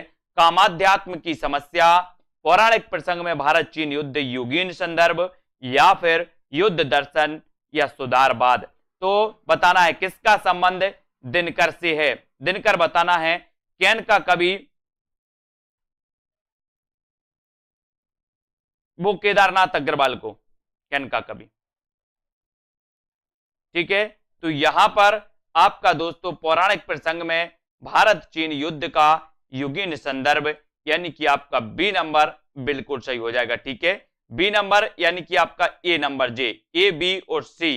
ठीक है, तो कामाध्यात्म की समस्या, पौराणिक प्रसंग में भारत चीन युद्ध का युगीन संदर्भ और युद्ध दर्शन, यानी कि ये तीनों सही हो जाएंगे दोस्तों। दिनकर से संबंधित हैं, सुधारवाद दिनकर से संबंधित नहीं है। तो यहां पर अपन देख लेते हैं कि कामाध्यात्म की समस्या और बसी में, पौराणिक प्रसंग में भारत चीन युद्ध का युगीन संदर्भ, परशुराम की प्रतीक्षा में, युद्ध दर्शन कुरुक्षेत्र ओंकार और रश्मि रथी में, जबकि सुधारवाद का संबंध दिनकर से नहीं है, दिनकर से नहीं है।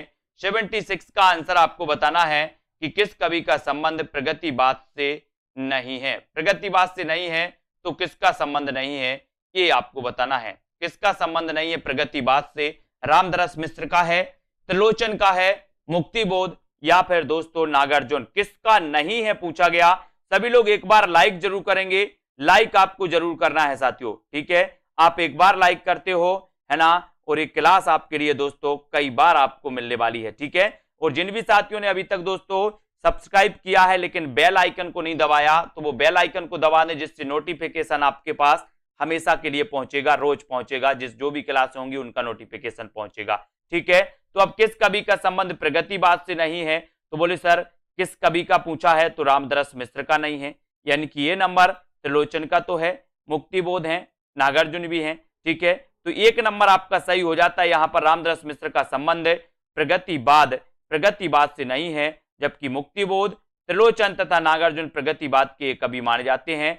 अगला क्वेश्चन है, फूल नहीं रंग बोलते हैं किसका काव्य संग्रह है? बताइए, फूल नहीं रंग बोलते हैं, ये बताना। केदारनाथ अग्रवाल, नागार्जुन, त्रिलोचन शास्त्री या फिर रघुवीर सहाय। फूल नहीं रंग बोलते यानी कि 77 का आंसर हमें चयन करना है और आपका बिल्कुल सही आंसर हो जाता है फूल नहीं रंग बोलते हैं।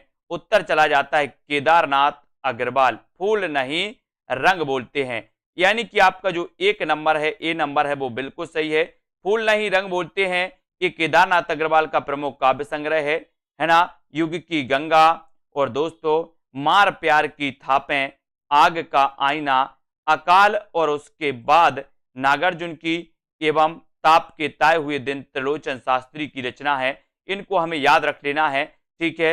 और रघुवीर सहाय आत्महत्या के विरुद्ध के रचनाकार कौन है? तो रघुवीर सहाय। आत्महत्या के विरुद्ध के रचनाकार कौन है? रघुवीर सहाय, ठीक है। इनको याद रख लेना। अगला क्वेश्चन यहां पर बताना है दोस्तों, युग की गंगा किसकी रचना है? युग की गंगा किसकी रचना है? चार विकल्प हैं हमारे सामने। युग की गंगा के रचनाकार आपको चयन करना है, इसके रचनाकार कौन है? केदारनाथ से हैं, केदारनाथ अग्रवाल, केदारनाथ मिश्र प्रभात या फिर रामेश्वर शुक्ल। बताइए युग की गंगा के रचनाकार कौन है? सभी लोग लाइक जरूर कर दें, एक बार लाइक सभी लोग किया करें दोस्तों। युग की गंगा किसकी रचना है ये आपको बताना है।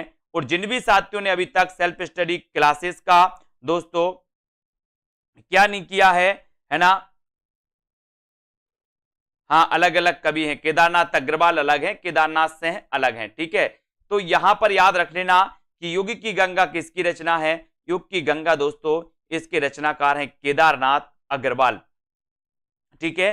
सेल्फ स्टडी क्लासेस का ऐप जरूर डाउनलोड कर लो साथियों। केदारनाथ अग्रवाल यानी बी नंबर। युग की गंगा किसकी रचना है? केदारनाथ अग्रवाल की। युग की गंगा रचना के रचनाकार केदारनाथ अग्रवाल हैं, है ना। इसके अतिरिक्त फूल नहीं रंग बोलते हैं, आग का आईना ये पूछी गई रचना, आग का आईना के रचनाकार कौन है? तो आप क्या बताओगे? आग का आईना केदारनाथ अग्रवाल।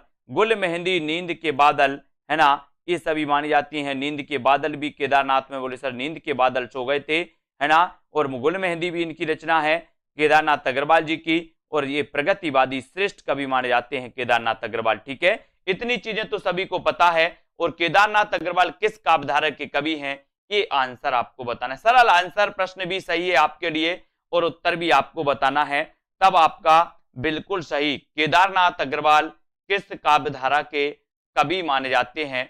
उत्तर चला जाता है दोस्तों आपका कि सर केदारनाथ अग्रवाल की बात करते हो तो प्रगतिवादी चेतना, प्रगतिवादी काव्यधारा के ये कवि माने जाते हैं, ठीक है। अब यहां पर देखो केदारनाथ अग्रवाल प्रगतिवादी या प्रगतिवाद के प्रमुख कवि हैं। प्रगतिवाद के अन्य प्रमुख कवि में त्रिलोचन का याद रख लेना, नागार्जुन, ठीक है, और शिवमंगल सिंह सुमन। और दोस्तों ये शिवमंगल सिंह सुमन, नागार्जुन, त्रिलोचन ये सभी माने जाते हैं। अगला क्वेश्चन है कि निम्न में से कौन विशुद्ध राष्ट्रीय भावधारा का कवि नहीं है? विशुद्ध काव्य धारा बताना है तो सोहनलाल द्विवेदी, माखनलाल चतुर्वेदी, दिनकर या फिर नागार्जुन। प्रश्न क्रमांक 80, कौन विशुद्ध राष्ट्रीय काव्यधारा, राष्ट्रीय भावधारा का कवि नहीं है? कौन सा नहीं है ये आंसर आपको चयन करना है।